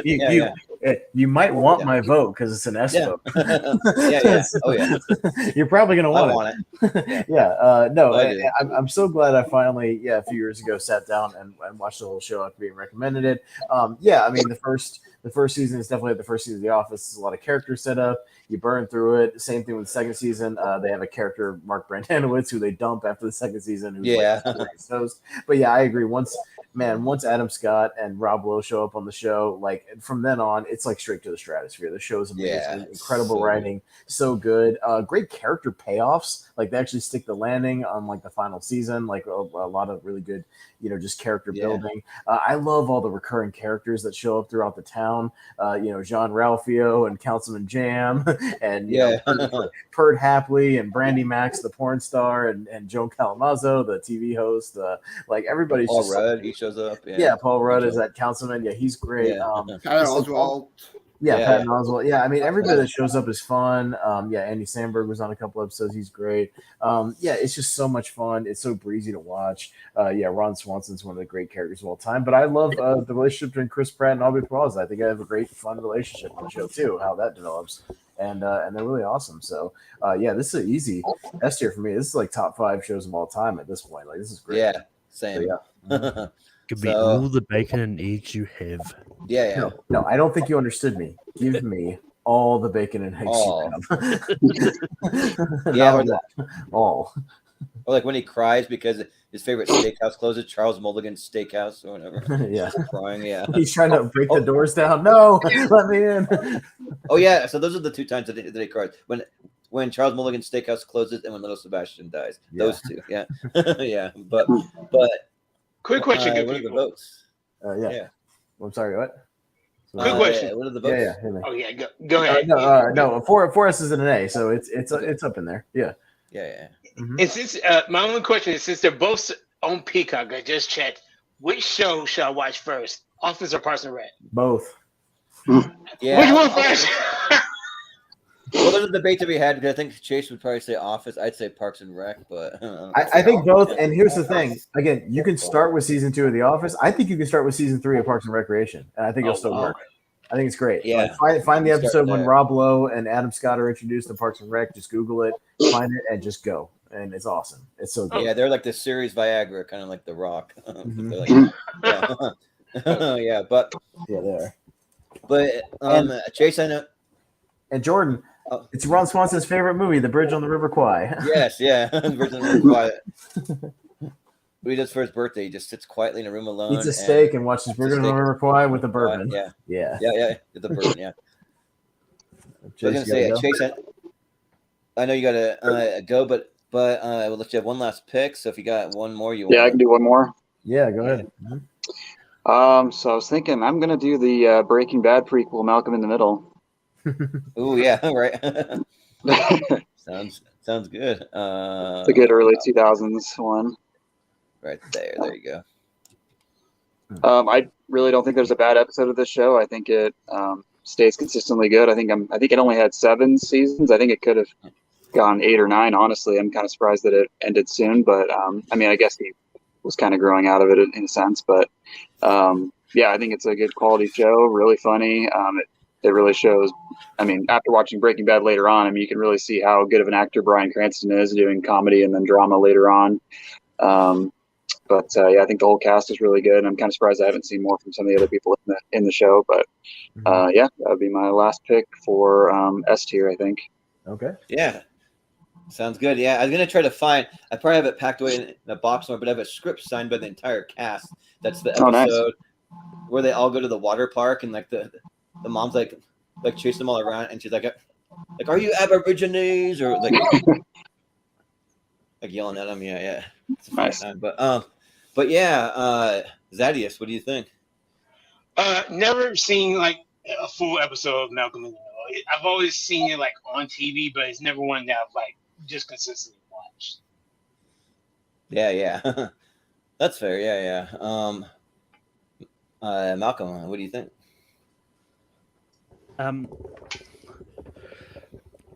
Yeah, I mean, it's your namesake.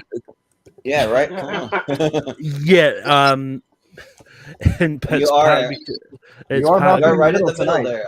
Yeah, you are on the ladder. Yeah, right in the middle. And it's partly because of that is why I've never seen this show. Like the amount of times growing up, people keep calling me Malcolm in the Middle. I had no idea of the context of it until I realized it was TV shows. Like, I will not watch this out of protest. I still haven't got around to watching it. Right. I probably will get around to watching it eventually, but it's just not been one that I've really wanted to. I think I've seen 1 or 2 episodes. And I knew Brian Cancer could do comedy from How I Met Your Mother, but should have been in the championship. Well, we knew it from Seinfeld when he's Tim Watley, the dentist who becomes Jewish. We knew he could do comedy. Oh yeah, but yeah, Brian, what do you think? Yeah, I haven't seen this one either. I've heard of it growing up, but I haven't got a chance to see one episode of it. Yeah, that's fair. Austin? Yeah, I watched Malcolm in the Middle casually on syndication. I was never a huge fan. I just kind of found a lot of the characters unlikable. Like I didn't really like any of them. I thought they were all kind of mean-spirited to each other, like, but not in the fun way of like Married with Children, where I kind of still liked Al and Kelly and all the characters. Like I don't understand why they don't just kill each other with machetes like they probably should. Yeah, I mean, so I think the show's got some funny situations. It's good acting all around. I'd go B tier just because I'm not a huge fan of it, but I think it's all right. I realize it's one of the better shows. Yeah. Well, I'm a massive fan of Malcolm in the Middle. I think that's great. Like I remember, like when I was in high school, like it was around the time when Malcolm in the Middle and that '70s show were airing at the same time, and like I would literally like plan my weeks around watching these two shows, and like I just be like, man, like how can they make shows that are just so funny and so good and just like such high quality, and like I had a great time with them. So I probably like Malcolm in the Middle even a little bit more. I just love the whole like dysfunctional family dynamic. Like their mom, like on our like Mother's Day episode, we ranked the best moms of all time, and like their mom Lois is like a pretty terrible mom. We had to rank her low just because of like how she's always screaming at him and just like she doesn't really seem like very loving, or she doesn't have very many loving moments towards them, and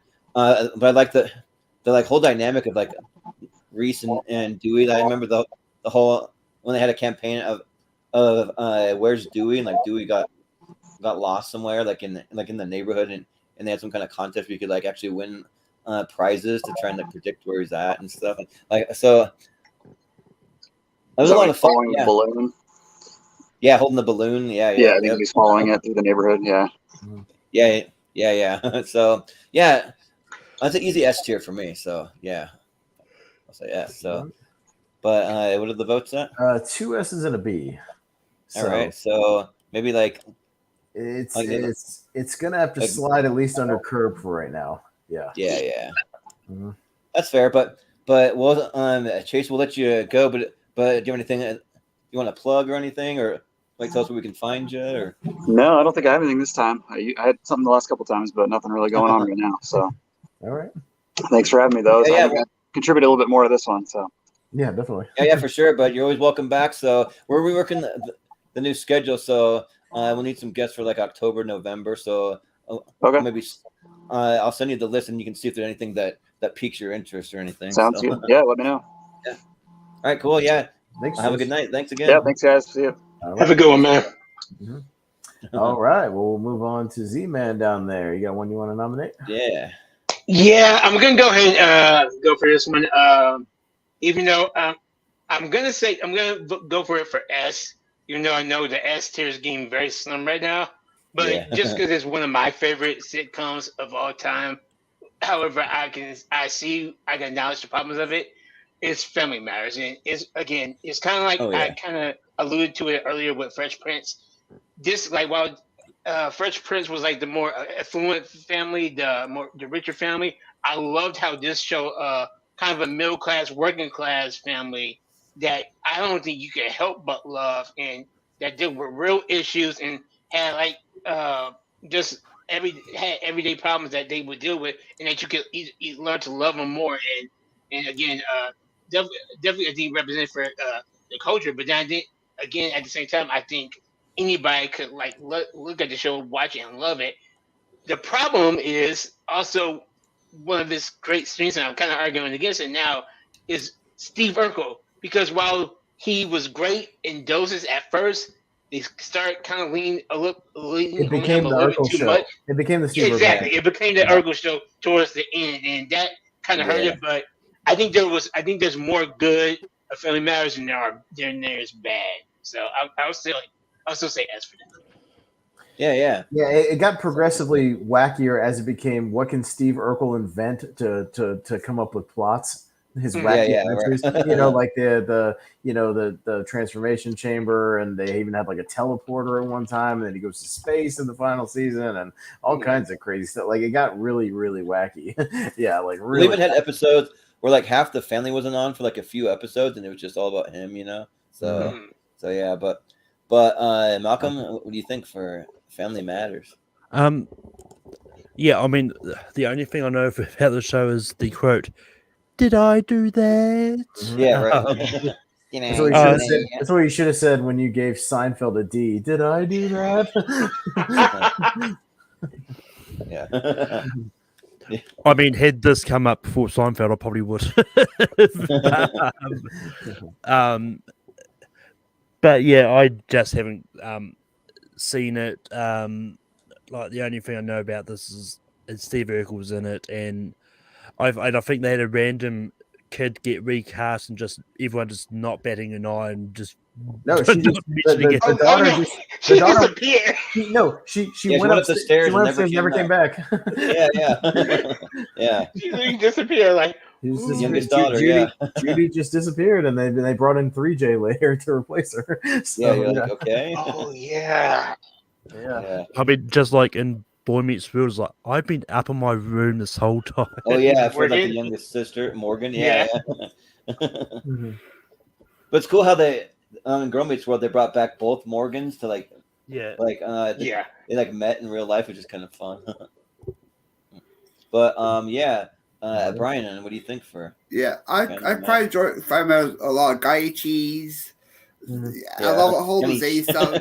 All Zay stuff happens. Like one episode you got the evil doll Steve-O for the Halloween episode. So wacky. So wacky. So even there's also talks of a holiday special like a cast for like HBO Max with that back. That would have been fun to see. Yeah, I'll give it an S for this one for how much I enjoy the show a lot. Yeah. Sounds good. Austin, what do you think? Yeah, it's funny. It's one of the shows on the list where I think I've pretty much seen every episode because I went back, me and my ex, and we watched it on Hulu like all the way back through and had a pretty good time with it. Again, like some of the episodes got a little repetitive, kind of cookie cutter situations, and resolutions. But there was some good stuff too. There's some heavier stuff with Carl, as doing with some cop stuff, and I appreciate the fact that he's a good cop. He's a good dude, and he's a working class guy, and so was Harriet. But yeah, I really like Eddie and like Waldo. Like Waldo is one of the great side characters. He's awesome. He's great. But yeah, I mean Urkel, the first couple of seasons, I mean he was a strong supporting character, but not every episode was like centered around him. But yeah, as he became more and more as like the Urkel and Laura show, later on, that was kind of what it was. But you know what? I'd go like a low S. Because I've seen every episode. I really like the show. It's probably, if I had to make a list of my favorite ones of all time, it's probably on that list. So I'll go low S. Yeah. Yeah. Family Matters. Like I have seen like almost every episode, but I saw them like as they aired. So, but I never really went back to watch much since. So it's one of those ones that I would like to go back and watch. It's another one that has a great theme song too. There's a concert that I went to. One of my favorite bands. This kind of punk rock band called Reliant K, but they would always come out to the Family Matters theme song for whatever reason. and even for Halloween once, like I would dress up as a nerd a couple of times, and I couldn't really say that I was Steve Urkel because I don't really have the right skin color for that, but I would like kind of do like all the phrases and everything. I'd be like, did I do that? And like all that stuff. So I would kind of play it up a little bit. So that was fun. But I think Family Matters though is great. I just don't know if I would quite put it in the S tier, but I give it a solid A. All right. Well, it's kind of around where it's at right now. It's got 3 S's and an A, so it's still around kind of that territory right now. So probably even high. Well, No, I'm not very close quite. to Because Seinfeld, man, yeah, Malcolm's. Well, it's higher than Seinfeld because Seinfeld had a D. Damn, Malcolm's But D. But did Seinfeld have 4 S's though? No, it only had Is it- 3. is it Only 3. Only Because I 3? give it Okay. A. All right. Yeah, Oh, yeah, Seinfeld okay. 3 Yeah. S's, an A, and a D. All right, That well, D is holding it back. Man, I'm worried about Seinfeld. Malcolm. Yeah, that better like, not drop off because of you. Swear to God. But all right, we'll pause the show. Zaddeus, go watch like 5 seasons of Seinfeld and come right back. yeah, right. yeah. See you next week. We'll be right Yeah. back. We'll pause the episode.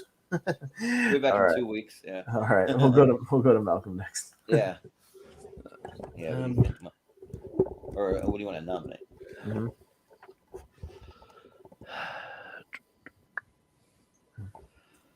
I'm not a lot left as I kind of want to advocate for yes, but Yeah. actually there's one. I'm surprised it hasn't come up yet. Brooklyn Nine-Nine is a really good show. Like Yeah. just to sort of finish this whole sort of working like sitcom thing, setting things like and I mean Superstore should be here as well, but but Yeah, Brooklyn Nine-Nine is just yeah. Brooklyn Nine-Nine is just a really good show where they sort of take like police work and put a comedic spin on this, and it's just a really good show. Like I like all the characters, and even in the final season, I think they did a really good job of sort of working into the whole real life stories of the whole culture around police and all that came out of the latter part of the pandemic, where with all the Black Lives Matter and all that stuff that came out of that, and they worked that into there and actually did that final season to sort of question like how what they do as police is it actually any good and all that. So yeah, I think Brooklyn Nine-Nine is a definite yes. Yeah. Sounds good. Brian, what do you think? I'll give it S as well. Great comedy. The Halloween episodes are pretty damn enjoyable. The whole heist thing. Andre Bauer is hilarious in this. Even Terry Crews, he's super hilarious in the show. Wherever I watch it, so I'll give it an S. Yeah. Austin, what do you think? Yeah, I started watching the show some months back. I got like two seasons or so, and for whatever reason, just kind of lost track of it. I just just didn't pick back up. I'm meaning to, but yeah, I really liked what I saw. I don't know if I can go in and say I loved it, because if I loved it, I would have kept going. There's a reason I didn't keep going. Like I really liked. I thought the writing was really solid. I liked a lot of the characters. Yeah, I liked Andre Brower, the captain. He's a lot of fun. I liked all the chemistry with everybody. So because I didn't quite finish it, I got to give it like a low A. Like I think it's really solid, but I can't put it up there with like Parks and Rec and The Office, stuff like that just yet. Yeah. So for me, I've only seen a handful of episodes. Maybe seen like 5 episodes, and it's one that I'm really looking forward to binge watching, because I have gone onto YouTube and watched the compilation of like all the cold openings. There's some really hilarious cold openings, or like the compilation of like Terry Crews eating yogurt. Like Terry loves his yogurt, and like he has like a whole mini fridge stocked with his yogurts and everything. Yeah, I think that it shows a lot of fun. Like from what I saw, like it's looking like Andy Samberg and Santiago. They have some pretty good chemistry there. And yeah, Andre Brower's great. Even Joe Latruglio. So yeah, I will probably just say A tier, because I haven't seen quite enough episodes to really feel like I think that it's like one of the best of all time to be an S. But I'll say A. All right. So, but Zaddeus? Excuse me. I'll have to give it an A too. And again, kind of like would you mention, like you and I was mentioning, like I liked what I saw, but I really only watched the show starting a couple of years ago. And it was actually studying for a TV trivia match before, so I never finished it. Like after I was studying for it, so I only saw maybe first couple episodes in the first season and stuff. But I did like what I saw. I just never went back to go watch it afterwards. Right. But I could give it it'd probably be a low A for me. Okay. Yeah. Yeah, that's Well, right around. That's right around. It actually made me like Andy Kirk. Samberg. So Yeah. Kirk? Okay. Yeah. All Andy right. Samberg's great. Like, I'm a big Andy Samberg fan. Yeah. Mhm. But All right, go on so to Brian. Yeah. Brian, all right. What do you want to nominate? I'm going to go with a story about a family who one son had to come back and deal with it. I'll give Arrested Development. Oh yeah. For I'll Absolutely. go with S tier on this one. I really enjoy this series a lot. It makes me laugh.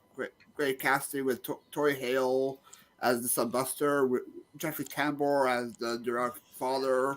Even though the last two seasons not that great, the first three seasons are pretty damn hilarious. So I'll go with S tier. Yeah, sounds good. Austin? Same thing I said on that episode. I haven't seen a single episode of Arrested Development. Oh man, you're missing out. Arrested Development It's rocks. hilarious. Yeah. Yeah.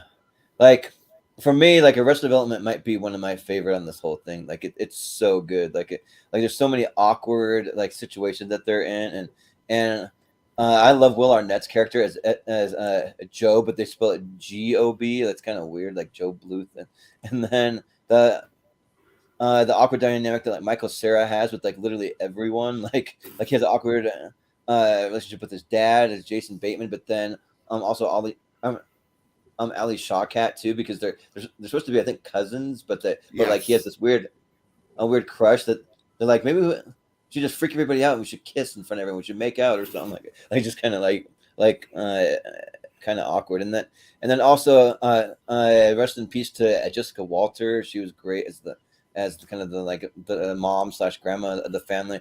Even David Cross, he's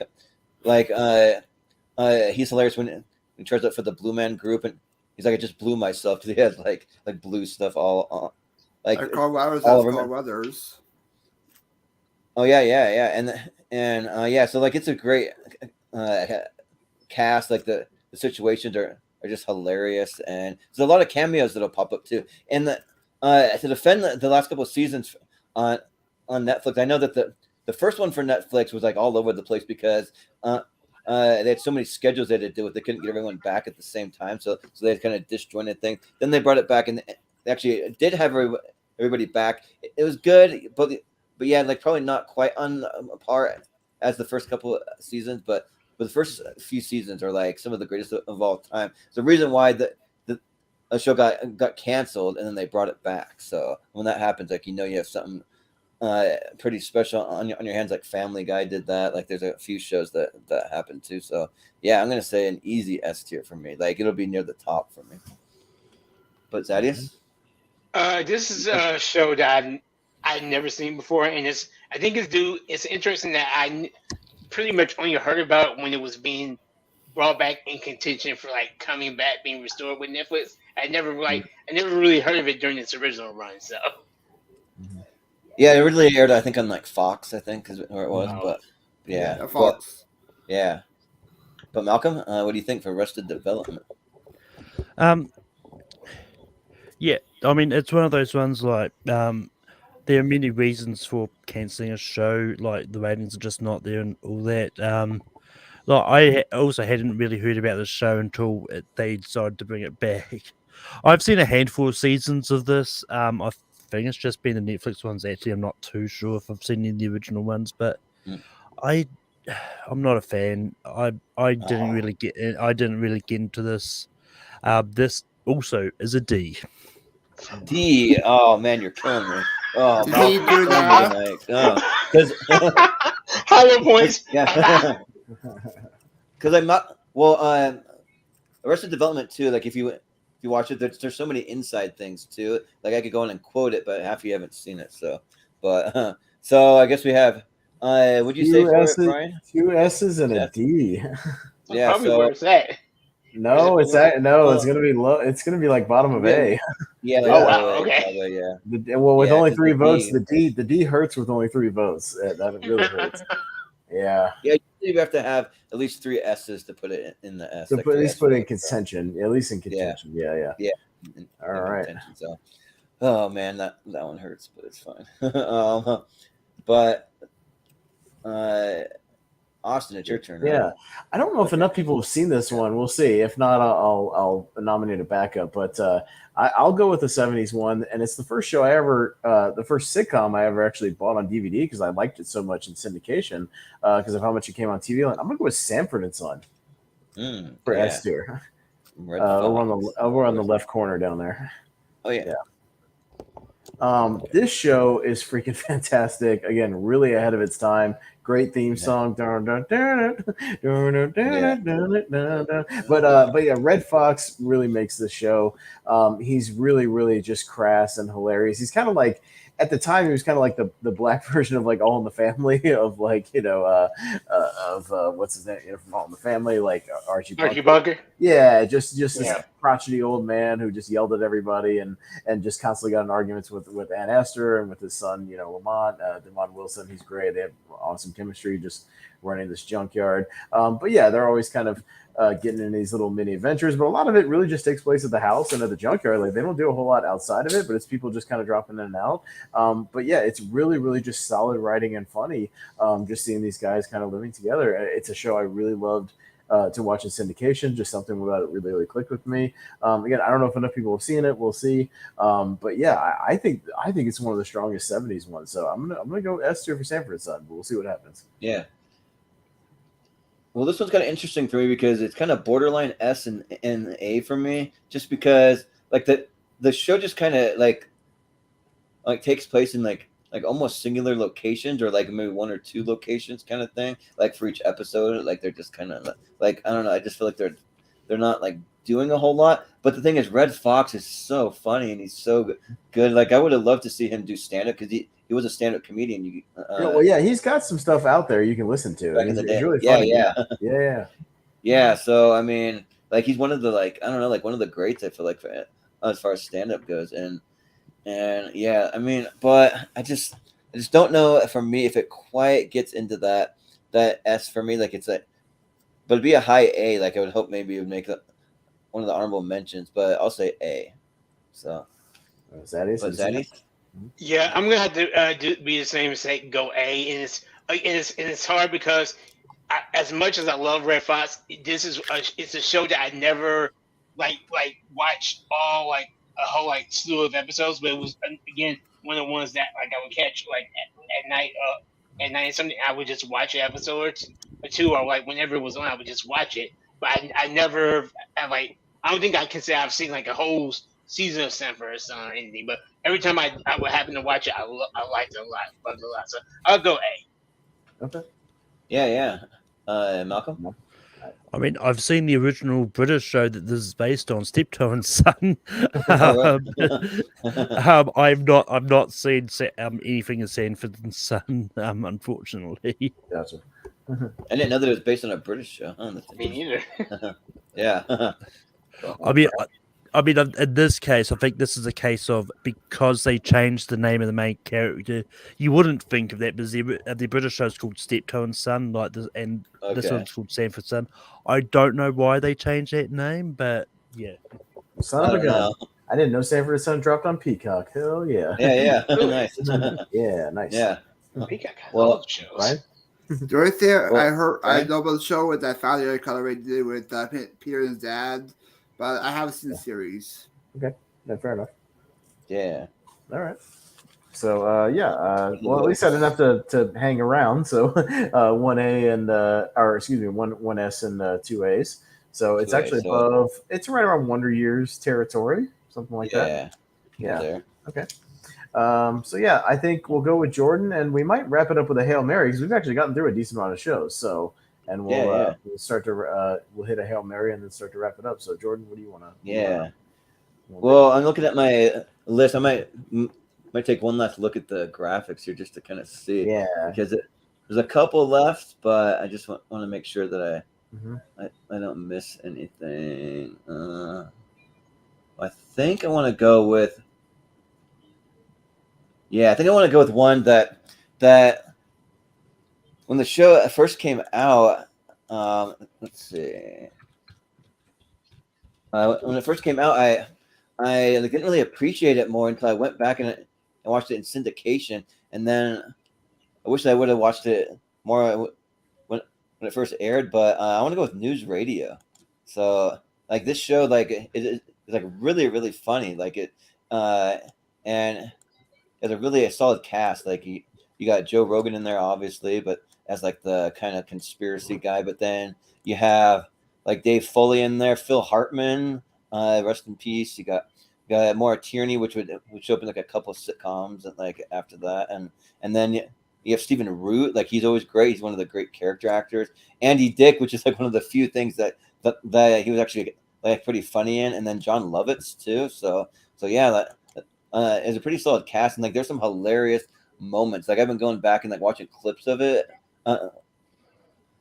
recently. Because I think that it dropped somewhere onto some streaming service. I'm not sure which one. I'll look it up and see. But yeah, it drops out there somewhere. Yeah. Yeah. but I think that might be Hulu, but I'll look it up. Yeah, I think it's really solid too. And like I've been kind of on a bit of a Dave Foley kick too, because with like Kids in the Hall, coming back, I went and watched some of that. And if you don't know much about the Kids in the Hall, like it's kind of like the like Canadian version of Saturday Night Live, and it's really really good. Like it's hilarious. So yeah, I'm gonna say S tier for news radio, and we'll see if enough of you have seen it. But Zaddeus, what do you think? Never seen it. I've heard of it, but I've never seen it before. Yeah. Well, I mean, I'd say that I definitely start out with some clips if you ever want to get into it. Like it, because they have some pretty hilarious clips, and that might pique your interest a little bit. But Malcolm, what do you think? I haven't seen it. The fact that it's got Phil Hartman in it makes me want to, but the fact that it's got Joe Rogan makes me not want to. Well, he's one of the minor characters. He's just he's like Joe the janitor or something. Like he just hangs around. Like he's not like a major character on the show. Yeah, and he's like the maintenance guy that fixes. Yeah, he's just the maintenance guy that's like running around here and there. Yeah, and like I know Joe Rogan, he's kind of polarizing for some people. So yeah, but Brian, it's like when Joe Rogan had hair. If that makes you feel any better. Yeah. Yep. For me, I have seen some of the episodes. I even have an autograph signed by Dave Foley at a convention a few weeks ago. Oh yeah, that's awesome. Yep. And I quite enjoy the comedy, the chemistry between some of the cast members, and I'll probably give it maybe an A for this one. Yeah. Well, Austin, it's up to you if you've seen it. If you can. No, I've seen news radio. I've watched it all. Okay. But the only thing is, I've watched it all once, so it's not one I've gone back to a whole lot as much as like a Seinfeld or a Married with Children or even a Family Matters for me, or even Home Improvement, like for that matter, something like that. So like I can't quite put it in S tier just because of that. But what I liked, I saw, and I think it's a really underrated show. And when we did our decades of '90s, I definitely advocated for that '90s S tier, because I was like, I think it's underrated. I think it's really good. When we narrow it down, just in the pantheon of like all timers, I can't quite put it up there, but I might advocate it for like an honorable mention on this one, like if it comes up. Yeah. But I'll go A tier for news radio. Yeah, so we have 2 A's and an S. So yeah, so it's around Sanford and Son, Malcolm in the Middle area right there. Yeah, something like that. Yeah. Mm-hmm. Sounds good. All right. Well, do you want to do some Hail Marys? Yeah, let's do some Hail Marys. We're close enough to the 2. So what we're gonna do, and Zaddeus, I don't know if you've ever done one of these, but I'll explain how it works. I never done either. Okay, Brian. Yeah. So it's really easy. So take a look at the list on your Facebook thing. Jordan, he can even scoot the screen up just a tad, and we can get almost all of them in the screen right there, like just a slight inch. You know what I mean? Yeah, right about there, and you can see just about everything. If there's anything on the list that you think is still S tier or like a high A tier, you're only aiming high, like aiming high. Any all-timers you think are still on the list that you would want to shout out, write them down, shout them out for me when I get to you. And what I'm looking for is crossovers. If I hear the same one more than once, and then we will go back around and give it official ratings. So even if somebody says the same show you were going to say it as well, so it can count, so I can write it down and circle it. So that's kind of what we do. But you're only aiming for things you think on the list are S tier or very, very high A. Yeah. And how many do you pick in total for the Hail Marys? I mean, however many you want. We don't have a ton left, so I don't imagine anybody's going to go too high, with their picks. But I mean, people might feel strongly about all those shows that are left. Yeah, I mean, it might. You never know. but yeah, I mean, 5 to 10 max, I would say. But like, I'm not gonna have that many, but yeah, something like that. But yeah, either write them down, just kind of look over the list, see what you got left, and if you think any are high, shout them out for me. But we'll give everybody a second to kind of look over the list there. And there's some of these that I would rank high just for the theme song, but I don't know if the overall show. We're not doing the theme song show. Yeah, right. No. Yeah, that'd be a different show. Yeah. Yeah, I need to look over the list myself before I start asking you guys. Yeah, so make sure. A quick minute. I'm just going over in the Facebook group. Yeah, I got to look at that as well. Check it out. I like this. I think I got 5. Yeah. I got 6.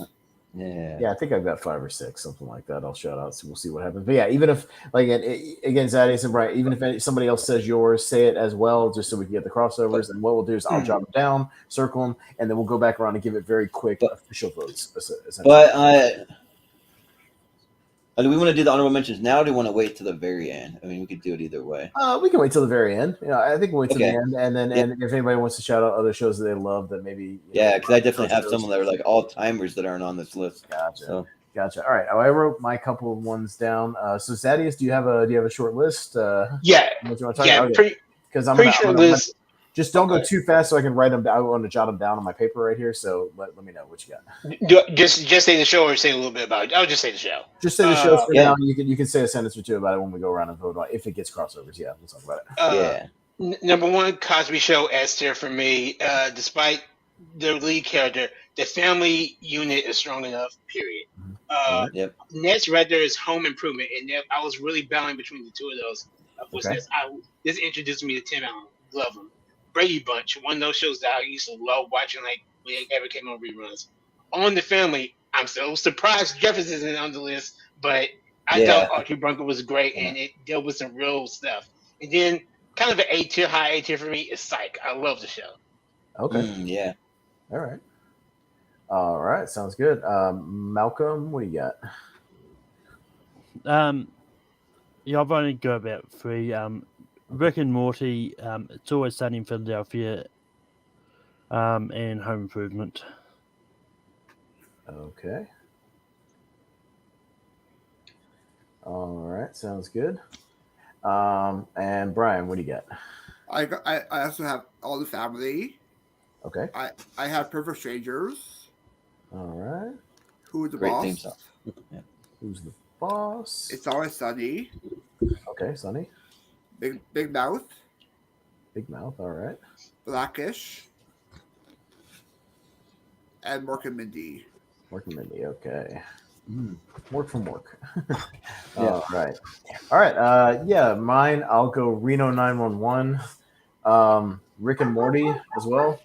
I'll say Taxi. I think Taxi's pretty great. Home Improvement. All in the Family. And It's Always Sunny in Philadelphia. Well, man, like as usual, like I might have a lot because after I went over these, I'm like, shoot, that show, like, So, but I'll try and go slow here so you can get them all. It's not a crazy amount or anything, but it's only 75. It's fine. Right. It's only 30. Yeah. It's only the rest of them, but no. I'll second Taxi. I think that show's really underrated with Christopher Lloyd and Danny DeVito. And speaking of Danny DeVito, I'll nominate It's Always Sunny. And then I'll second Psych. I'll give a vote to Even Stevens. That 70s show, which I'm surprised nobody mentioned. And then I'll second Reno 911. Workaholics. Key and Peele. The League. Vice Principals. And I'll give another vote to Mork and Mindy. And then Home Improvement. So, and that'll be it. All right. So I got to go back and catch all these crossovers. You guys talk amongst yourselves for about a minute. Let me get all these crossovers down. Yeah. All right. Yeah, I'm kind of curious to see what people Actually, think. if you guys want to shout out your honorable mentions while I'm doing this might be a good time. Like shows you didn't see on here that you love. You want to shout out really quick while I'm doing this. That's fine. Yeah, I mean, I kind of narrowed mine down, and maybe I'll just shout out mine really quick. But I mean, there's obviously Boy Meets World. We already brought up that. I think that should be on here. No Family Guy. What We Do in the Shadows. How I Met Your Mother. Community. Schitt's Creek. Nathan For You. Miracle Workers. Silicon Valley. Ted Lasso. Scrubs. Beavis and Butthead, and The Righteous Gemstones. Those are my honorable mentions. But I'll do my top 10 honorable mentions. I had Roseanne, Ellen, Everybody Hates Chris, Barry, Hall Cleveland, Full House. I'm a big fan of that one. According to Jim, Superstore, The Street Lives Out Cody, and Matt TV. Yeah, for sure.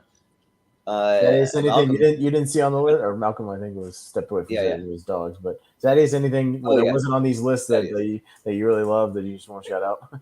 Oh yeah, some of them have already been said. Community, How I Met Your Mother, despite that final episode. Full House again.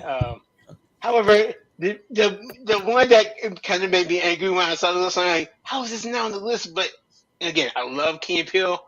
But how did the Chappelle show not? Well, again, Chappelle too. Yeah, I'm saying that's true. It was weird. We brought it up on the show, and like the people on that panel that night were like not big fans of it. It was weird. I don't understand. That's classic. Chappelle show is great.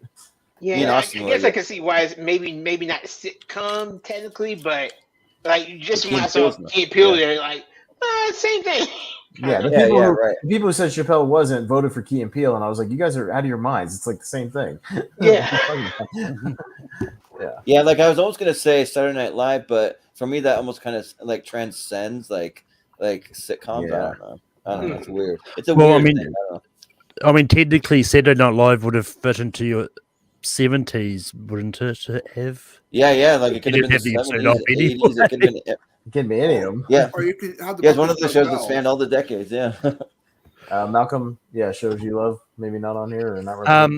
Really I remember on the 90s one, I advocated for Sabrina the Teenage Witch. Point. Also, Kenan and Kel too. Oh yeah. Yeah, Kenan and Kel is another one which I should have been here. And once again, after seeing some sketch comedies make it in, I really wish all that had made it in now because I think that was talked about. We talked about that on the 90s one. I really can't remember speaking a lot. Remember it being there, but yeah. Community once again, and I think most of the other ones I would have mentioned, like How I Met Your Mother and all that, have already been mentioned multiple times. And I actually don't really hate the final season of How I Met Your Mother. So. I don't like the final season. The final episode kills me. Yeah, the final episode. Yeah, I have to literally imagine it ends at once at a certain point. I'm like, okay, that's it. I'm not watching anything else. Boom, bam, it's over.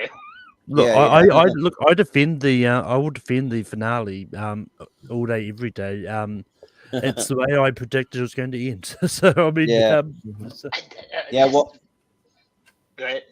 Well, also, Kenan and Kel, they've actually been talking about a sequel to Good Burger, which would be fun to see. So that was awesome.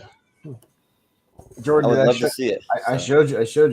I got my Good Burger Steelbook Blu-ray, brand new. Oh, nice. Yes, that's awesome. Nice. Also, talking about Kenan and Kel, I think it's just really too new. I don't think it was on your last your sitcom one for 2010. So maybe not. I can't remember did the Kenan show come out in the 2020s or 2010s? It came out recently. 2020. Yeah. All 2 seasons. Oh, you're thinking of Kenan, but like Kenan and Kel back in Nickelodeon, there's that. And another very recent one that I think would have had a shot is Young Rock. I think Young Rock is brilliant. Also, I need to check that out. Show Abbott Elementary. Yeah. I'll say one thing I'm surprised, and that didn't make it. Again, I'm not the biggest fan of the show. I'm just surprised that the Big Bang Theory didn't make it on the list. Oh yeah, the Big Bang Theory is one too. Well, it was split on the episode if I remember right. Big Bang Theory. Some people were just like, you take away the the really bad laugh track on that show. It's not very Yeah. good. There's clips Yeah. where like, they take the laugh track off the show. It's really bad. Like the writing's kind of bad. Yeah. Well, she won the laugh track into like things that aren't funny. So I'm just like, Yeah. why is there a laugh track here? I'm like, Yeah. was that meant to be funny? And honestly, and thinking about it, and I know hindsight's 2020, but you probably should have done a poll for the shows that came out in 2020, like to now, and throwing some wildcards in here, like more recent shows that could have had a shot. But yeah, well, on the 2010s we did best sitcoms from 2010 until now. We made it that, so we included. Yeah, it there. you have Ted Lasso on that one. Yeah, we had Ted Yeah. Lasso Yeah. available. Yeah, things like But that. So, but yeah, one of the other shows too that I forgot about that I wanted to mention on the show Party Down. It was a fun show that had Adam Scott and like Ken Marino and Jane Lynch, Martin Starr. That one's really underrated. So yeah. All right, so I'm ready. Let's go through this Hail Mary list. I've got eight we'll vote on really quick. Again, we need at least 3 votes to get it up on there, and we'll see where they land. These are just gonna be quick. Like we'll just go the same order each time. We'll start with Zaddeus. Just kind of a 10-second or less grade. You know what I mean? You know, maybe a comment or two. So just the ones I heard crossovers for. We'll start with Taxi. Zaddeus. Never watched it. Okay. Malcolm. haven't seen it. Haven't seen it either. All right, it's not going to make the list because only 2 of us have seen it. But it's pretty great. Yeah. So. Well, I would have given it an S for sure. Like yeah, it's very, very good. I highly recommend Taxi. It's really funny. Great cast. Very good cast. Okay. Anyway, so scratch that off. Yeah, we'll leave it because it would have made the haven't seen. It's Always Sunny in Philadelphia. Zaddeus. C. I dislike the show. Really? Wow, Malcolm. S. Brian. S. Awesome. S. I would say S. Yeah. Oh, it'll make the chart. Yeah. Yeah. Yeah. Yeah. With 4 S's and a C. Yeah. It's not a D. But still 4. Yeah, it's actually above. It's above Seinfeld and even. Not quite above that. No, it's kind of below Family Matters still because Married with Children. Yeah, I mean, we'll figure. I'll go back and figure it out exactly. We'll figure it out here in a minute. But yeah. Yeah. Okay. So next we will have Home Improvement. Zaddeus. S. Love it. Love the show. Yeah. A. Yeah. Brian. Also go with A. S. Yeah, and I'll say S. And I wish we could have had some Last Man Standing on here. I like that show a lot too. I know, right? Last minute saying all that last minute. Yeah, so that'll be a little bit above like Married with Children ish, somewhere around there. Yeah. Yeah. Again, I'll go back and look at the votes. We'll figure everything out and see what gets. Well, yeah, we'll have to figure it out because I think Sunny was like close to it or higher. Yeah, I'll figure it out. Yeah, we'll go back. Yeah. It can stay there, and then we'll sort it out. Okay. So yeah, we'll sort it out. Next will be All in the Family with Archie Bunker. Zaddeus. A+. Malcolm. Haven't seen it. Brian. S. Yeah, I go like A+. Really good. Yeah, I'm not that high on it. Like it's one that like I just didn't find it all that funny. I found the mom like really grating, so I think I got to go C. So, Ooh. yeah. Jeez. So, but what are the votes at? Does it make it? S, 2 A's and a C. Low A maybe. Yeah. Something like that, and maybe around the rest of development. Yeah. Low A. Yeah. All right. So it had 2 votes, so we'll vote on it. Psych. Yeah. Zaddeus. Is A+ for me. Love the show. Okay. Malcolm. This is one of my biggest blind spots. I haven't seen it. Brian. Haven't seen it either. Yeah, me neither. Oh, you guys are killing me because I would have said S. Man, Psych. It's freaking awesome. And I think Dule Hill, like he needs to stick to doing Psych. He was in that like Wonder Years remake, and like that was bad. It wasn't that good. So. I got with you for second season. Yeah, so like maybe I need to give it another shot. I only watched 1 episode. I was kind of like, I don't know about this, but yeah. But But dang, yeah. All right. It gets so- better later in the season. I'll say that. Yeah. Yeah. Well, yeah. I don't know if enough people have seen this. We'll see. Reno 911. Zaddeus. Haven't seen it. Malcolm. I didn't even know it was a series. I've seen the movie. Yeah. Gotcha. Haven't seen either. Killing me. Well, could Malcolm still vote if he's seen the movie or not? No, it says it's not the same. Because Yeah. 911's S tier. Come on. I would have said like Freaking low awesome. S tier. Yeah, it's awesome. Yeah. I mean, Especially you don't want me to vote based on the movie. Yeah. Oh, yeah. Maybe not. He's about to pull out the F. Yeah. They had a couple of movies, didn't they? Didn't they have like 2? I thought. I think so. Yeah. They had a recent like QAnon thing or something. Yeah, whatever it was, or like that was a show or something like that. I don't know. Anyways, They had a QAnon one, and they had like a pandemic thing where they like defunded the police. They had that. Yeah. All right. All right. 2 more. Mork and Mindy. Ron Williams show. Zaddeus. I would say B only because I enjoy it a lot, but I never saw too many episodes of it. So All right. I would say B. All right, Malcolm. If I knew there were so many shows in the championship I've never seen, I probably wouldn't have seen to be honest. So I haven't seen it. That's fine. Okay. There's a lot of shows. Yeah. Brian. S. I go A. Awesome. Yeah, I'd say A. Like if you're just talking to Robin Williams alone, his character, that's S, but the show overall is an A. Yeah, and it's a lot of people know spin-off of Happy Days. So Yeah. That's true. Yeah. Mhm. That's one of the best crossover episodes where he meets the Fawns. Like that one's great. Yeah. Mhm. Yeah. So, but it probably still makes the A tier. It's like mid. It's like mid A. Yeah, it's like mid A. Somewhere on BoJack Horseman or Wonder Year or something like that. Yeah. Yeah. All right. And last one will be Rick and Morty. Zaddeus. Haven't seen enough episodes. The episodes, yeah, so haven't seen enough. All right. Malcolm. Yes. Brian. B. Scratches all my itches. S. Really? Well, I mean, I don't know. This show, like, it depends on the episode. Like, some episodes hit really hard for me, and other ones I'm kind of like it's too much gross out humor and like weird. I don't know. So I'll say A. All right. So 2 S's, an A, and a B. yeah, so that's like mid A. So that's it's around Malcolm in the Middle territory, something like that. Yeah. All right. So let me tear off my paper here so I can figure out the actual votes, and let's see what actually makes But the S tier. But one of the things to notice, though, like this is a championship episode. We only have things in the S and the A, like nothing else anywhere else. Yeah, right? Yeah, right. Kind of interesting. Yeah, so that's how you know these are some great shows we're talking about. All right. So currently we have 11 in the S tier. Got to look over my votes and see which gets the bump. Yeah, So- that's gonna be so involved. Malcolm maybe get his wish. Man, Well, so let's see. So Family Matters. 3 Seinfeld, S's, Malcolm, you're off three the S- show. 3 S's and an A. No low votes. I'm just kidding. Sunny in Philadelphia, 4 S's and a C, but it's a C, but there's 4 S's, which kind of outweighs it.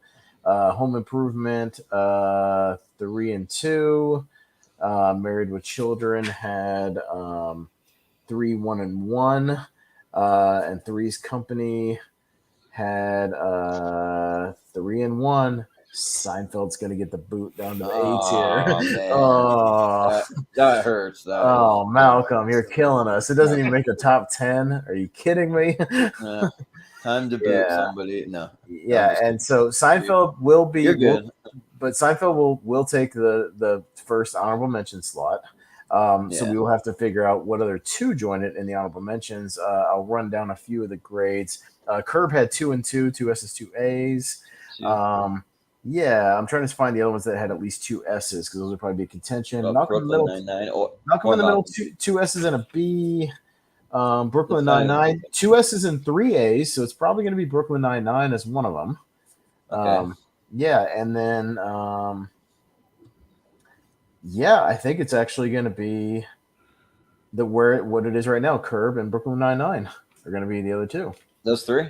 That's it. All right. Yeah. Yeah. All right. Makes Now sense. that's Yeah, what- Seinfeld or Curb as top 2. Yeah. yeah. So Yeah, that- All right. Yeah. all right. So Really cool. now what I'll do is I will go back and look at all of our clean sweeps to see which kind of are in contention for the top spot. Office had a clean sweep of 5. Parks and Recreation had 4 and 1, so not quite in top contention. 4 S's and an A, so slide a little bit.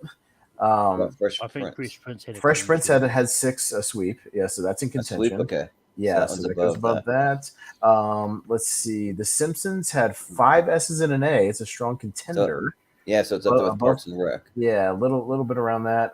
Golden Girls had 4 S's and a B, so about where it's at, little slide right there. And then the rest were kind of 4 or 3. Sunny is tricky because Sunny had 4 S's, but it had the C. It had the lowest of the subgrades. So, well, I mean, would it move up above it? Like, it would probably go above the other ones that had 3. So yeah, it would probably go in that number 6 slot right there. Yeah, something like that. Okay. Yeah. Yes, I think that's fair. That's fair. And then the rest are about where they are right now. So, so we will go with the 2 that had clean sweeps, only 2, and we will go around and vote The Office or Fresh Prince of Bel-Air for number 1. This will be our first vote. Ooh. And we will go around the horn and vote for Office or Fresh Prince. Kind of figured that it would come down to these two. These two are like powerhouses. Yeah, so we won't have any ties though, so you got to vote no matter what. Zaddeus, what do you vote for? Fresh Prince or Office for number 1? I kind of feel like you know where you're going to go because you've only seen one. Yes, I only see. And plus, since I nominated, I would say Fresh Prince. Yeah, I got you. No, that's fair. That's fair. Yeah. Malcolm, what do you think? Fresh Prince. Okay, Brian. It says my name, The Office. Office. I'm going to go The Office. Yeah, like I do love me some Fresh Prince, but I got to go Office, I think. Oh, Office is going to take number 1. Fresh Prince will stay at number 2. And we might actually have to vote on Parks and Rec, Simpsons, and Golden Girls for like that 3rd, 4, and 5 slot. Because, they're very, very... Actually, to be fair, Golden Girls had 1 B, so it's going to stay. So it'll be between Parks and Rec and The Simpsons. It'll be between Parks and Rec and The Simpsons, which takes that number 3 slot. So what do you vote for number 3? It's either going to be Parks and Rec or The Simpsons. We'll go around and vote. Zaddeus, number 3 slot, Parks and Rec or The Simpsons? Simpsons. All right. Malcolm. Parks and Rec. And Brian. Simpsons. I will go Parks and Rec. I'll go with The Simpsons. Oh, The Simpsons will overtake it. Yeah, right. Even though it's got my boy Ron Swanson, The Simpsons is just iconic. All right. And I think everything else is just about where it's going to be according to the votes. Yeah. So that's probably going to do it overall. What about Sunny and the Golden Girls? I'm just kind of curious on like Sunny and the Golden Girls. Golden Girls had the B. Sunny had the C. So Golden Girls will stay above. Okay, so the Golden Girls stays. Sunny, yes, that stays. That's exactly where it is. So I think that will do it for the evening. Yeah. But so according to the Movie Hero Network and people who have been on all these episodes, these are the greatest TV shows. Well, the greatest sitcoms, the greatest sitcoms of all time, or like comedy shows, because there's a few that kind of slide in there that maybe aren't quite a sitcom, but they're still got comedy, like the single camera sitcoms. no audience, laugh track or anything like that. So So, but Austin, you want to break it down for us? Yeah, I'll break it down, and we will wrap it up tonight on our sitcom championship. We finally got to it after a year and a half. Finally got to it. All right. Number 1 tonight, it's overwhelmingly The Office. At number 2, the '90s classic Fresh Prince of Bel-Air. We all love it. Maybe the greatest theme song of all time. We'll give it that. Yeah. pretty great. Number 3, The Simpsons. Number 4, Parks and Recreation. Number 5, The Golden Girls. Number 6, It's Always Sunny in Philadelphia, still airing with the Simpsons. Number 7, Three's Company. Number 8, Home Improvement. Number 9, Married with Children. Number 10, Family Matters. And honorable mentions this evening: Seinfeld, Curb Your Enthusiasm, and Brooklyn Nine-Nine. Yeah, there you go. All right. Good job, guys. Excellent work. And we have something from like basically every decade, because we got the 70s, 80s, 90s, 2000, and then for the 2010s, we got a less of the 2010s, but we have like Curb Your Enthusiasm, which is kind of still going, and Parks and Rec kind of ran into the 2010s, So Also, I say so on. 2 decades. Yeah. Yep. Yeah. Simpsons, yeah. So that was a lot of fun, guys. I mean, definitely, Zaddeus, get Peacock and watch Office and Parks and Rec. They're worth your time, I promise. I have Peacock, so I might actually start off season 2 now. Yeah, Right, yeah. so- Just I think you're good. Just jump into Office season 2. You'll be totally fine. You'll pick it up real quick. It's easy. Okay. Same, and again, like we said, Parks and Recreation. You can even start when Adam Scott and Toward the end of Rob season Lowe, 2, I Rob Lowe believe. show up. Yeah, I mean, just Season they're 3. good. Yeah. They're really great. The show just takes off. It's awesome. So Yeah, it's so. and they so show up on good. the same episode because like they. That's why I own it. You know, there's a reason. Yeah. Yeah. All right. Well, that'll do it for this So- evening. Jordan will Yeah. kind of pop the tier ranker off there. We'll get us in here. And Zaddeus, got anything you want to promote or where we can find you? Anything like that? Well, y'all everybody can find me on Facebook, Twitter, or Instagram at Zaddeus Smith, ZA2Ds Smith. And I do a lot of trivia on like with the multiplets, with MTC, with on Facebook. But also every Monday, me and my boy Hunter the Hitman Chambers are recapping that last episode of House of the Dragon. So with our show Beyond the Drone. So come check it out. Usually Mondays around 6 to 8 o'clock p.m. Central Standard Time. So if you have time, just give it a shot. Well, yeah, and throw us a link to us on the Shoutout Friends and Family page, and we'll link everybody to it. Yeah, definitely. I most definitely will. For sure. Absolutely. We'll promote it. Yeah, anybody that has a show in the community, please throw it on there. We'll be happy to throw it up there for sure. Yeah, absolutely. So, all right. But, House of the Dragon, people are digging it. Yeah, no, totally. Yeah. All right. Yeah, I need to check it out because like I'm not like huge into the original Game of Thrones, but I've heard that like people like are still telling me even so that I should check out House of the Dragon. So, so yeah. Yeah, I still need to watch Cobra Kai because it dropped and I haven't watched it yet. Oh, I love Cobra yeah. Kai.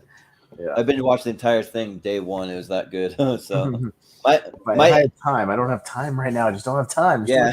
well, Cobra Kai like might surpass Boy Meets World as my favorite series of all time. I'm still giving it some thought, but after 5 seasons, that's like long enough to kind of like got renewed for season 6. It's still gonna go. Yeah. Yeah.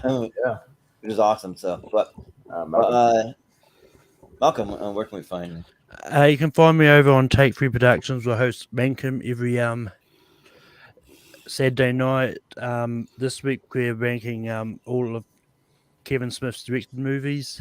It will be a slightly different to what we normally do, just because he only has 13 movies, and if we did it in traditional style, then as soon as one gets node, then we've already got 12 movies. So I figured I'll do the traditional way of doing it, where we vote on what's 13, 12, etc., etc. But yeah,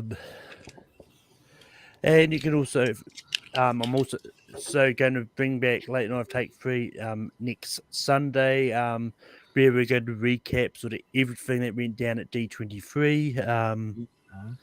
And yeah, and I'm here, there, and everywhere. I think next time you'll see me here is for the 2018 tournament, shortly after Pez and Jordan come back from holiday. Yeah, and Malcolm's been nice enough to kind of help me with the putting together the brackets for all the yearly episodes. So thank you for that. That helps because sometimes I get a little overwhelmed. That's why we're late on half these episodes. So yeah. So also we'll add any complaints. There's plenty of chances. Like I put up a poll, so those are the winners of that poll is what's filled in the final spots that we really decide on. So. Yeah, we had about 25 extra that we had everyone vote on. Yeah. So, but Brian, where can we find you?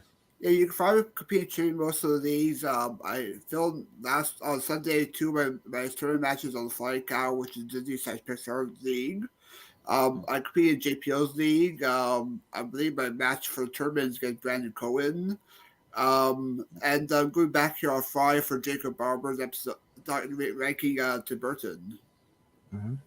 Nice. Sounds good. And let's go ahead out now. Yeah, go ahead, man. See you later. Yeah, all right. Again, yeah. But Austin, really only one more show for the week before me and Jordan head on vacation. So the only last show will be tomorrow night. We'll do the Lonely Marks wrestling podcast. If you're a wrestling fan, check it out. We had to call a little bit of an audibles because JPO is not going to be able to join us tomorrow. But we're gonna talk our pet peeves in professional wrestling, just things that bug us about professional wrestling sometimes, just general concepts, things that happen, just we're just gonna spout off and make our own lists and just have a little fun with that. So just keep it casual. But we'll be talking some news. Fun, yeah. Yeah, we'll talk. We always talk news at the top. I think Triple H brought back the black and gold NXT this week, so we'll talk about that. Braun Strowman's back. Yeah, there's a couple of things we can talk about. So we'll talk about stuff news at the top, and then we'll get into pet peeves. That'll be fun. Yeah. That sounds good. Yeah, and you can find us all over the social medias. Movie Hero 2121 on Twitter and Instagram. You can find us over in the Schmodown at Friends and Family Group. We will have a poll for the Sitcom Championship where everyone can vote on what they think of our top 10 and our 3 honorable mentions of all time. I don't really have anything else coming up for this week since Austin and I are going out of town. But if you want to tune in, I'll still promote it. If you want to go back and watch my last episode of Snack Hero, I might, if I have enough time, I try to do one last impromptu because I got a bunch of snacks that are going to be sitting here for 2 weeks while I'm gone. If I have time, but I'm pretty busy, so we'll see if I can squeeze it in tomorrow, maybe. But it'll be a quick one if I do. Go back and watch. Jordan did the Pocky One Chip. Yeah, the Pocky One Chip challenge. I still got the little thing here. I literally almost died doing this thing. Like literally, so I was in pain for the first little bit, but like nobody talks about the excruciating stomach pain you have 2 to 3 hours later, where like literally I'm like hovering over the toilet begging for my life because it hurts that bad. Like I almost thought I had to call an ambulance. Like I'm like sweating to death. Like it was horrible. So I didn't have any cameras on for that because I didn't want to put anyone through that part of it. But yeah, but it got bad. So, but it's a fun like entertaining watch, and I reviewed some other snacks too. It wasn't just all that. So, but yeah, and then. We'll be back, like Malcolm said, we'll be doing, so I'll give you a little quick preview of what we have coming up. We'll be back in October with Best Movies of 2018. We're going to have Paul Preston on the episode, so that should be fun for the movie guys, and then Malcolm will be joining us for that. And then we got a whole slew of horror-related stuff for October. We'll be doing Best Stephen King movies. Then we'll be doing a tournament fight versus where Austin is going to put his top 32 favorite horror movies of all time against Andres Gallegos' top 32, and they're going to duke it out to see which one comes out on top for that. And then we're going to be doing Steve Mace's top 64, where we're going to finally let him get into his top 64 of all time. We'll be doing Best Movie Villains of all time. We got that one on there. And then we'll be doing Best Zombies and Infected People movies. And then we'll also be doing Best Monster movies. And I'll throw in even one extra. We're doing Vampires versus Werewolves versus Mummy movies too. So that's kind of some of the episodes you can look forward to for October. And then somewhere in there, we did our Hollywood Mega Draft last Friday. You can go and check that out, where we just we had all these different picks, and we kind of fought over our favorite actors of all time, our favorite directors, and our favorite composers. And we're going to be doing it again soon for best stand-up comedians of all time. So we'll have that probably sometime in October. We'll find a slot for that. So that should be a fun one. We've been thinking of like more drafts we can do, maybe like a superhero one or like an animation one. You know, there's a lot of those that we can do. So yeah. But I think that will do it for us tonight. And I'll just do it like I did last night. I have a little intro because while me and Austin are going to be out of town, we're going to be doing all kinds of snack heroes on the road. We're going to be doing reviews of the theme parks from Universal Studios and like things we're doing on the road.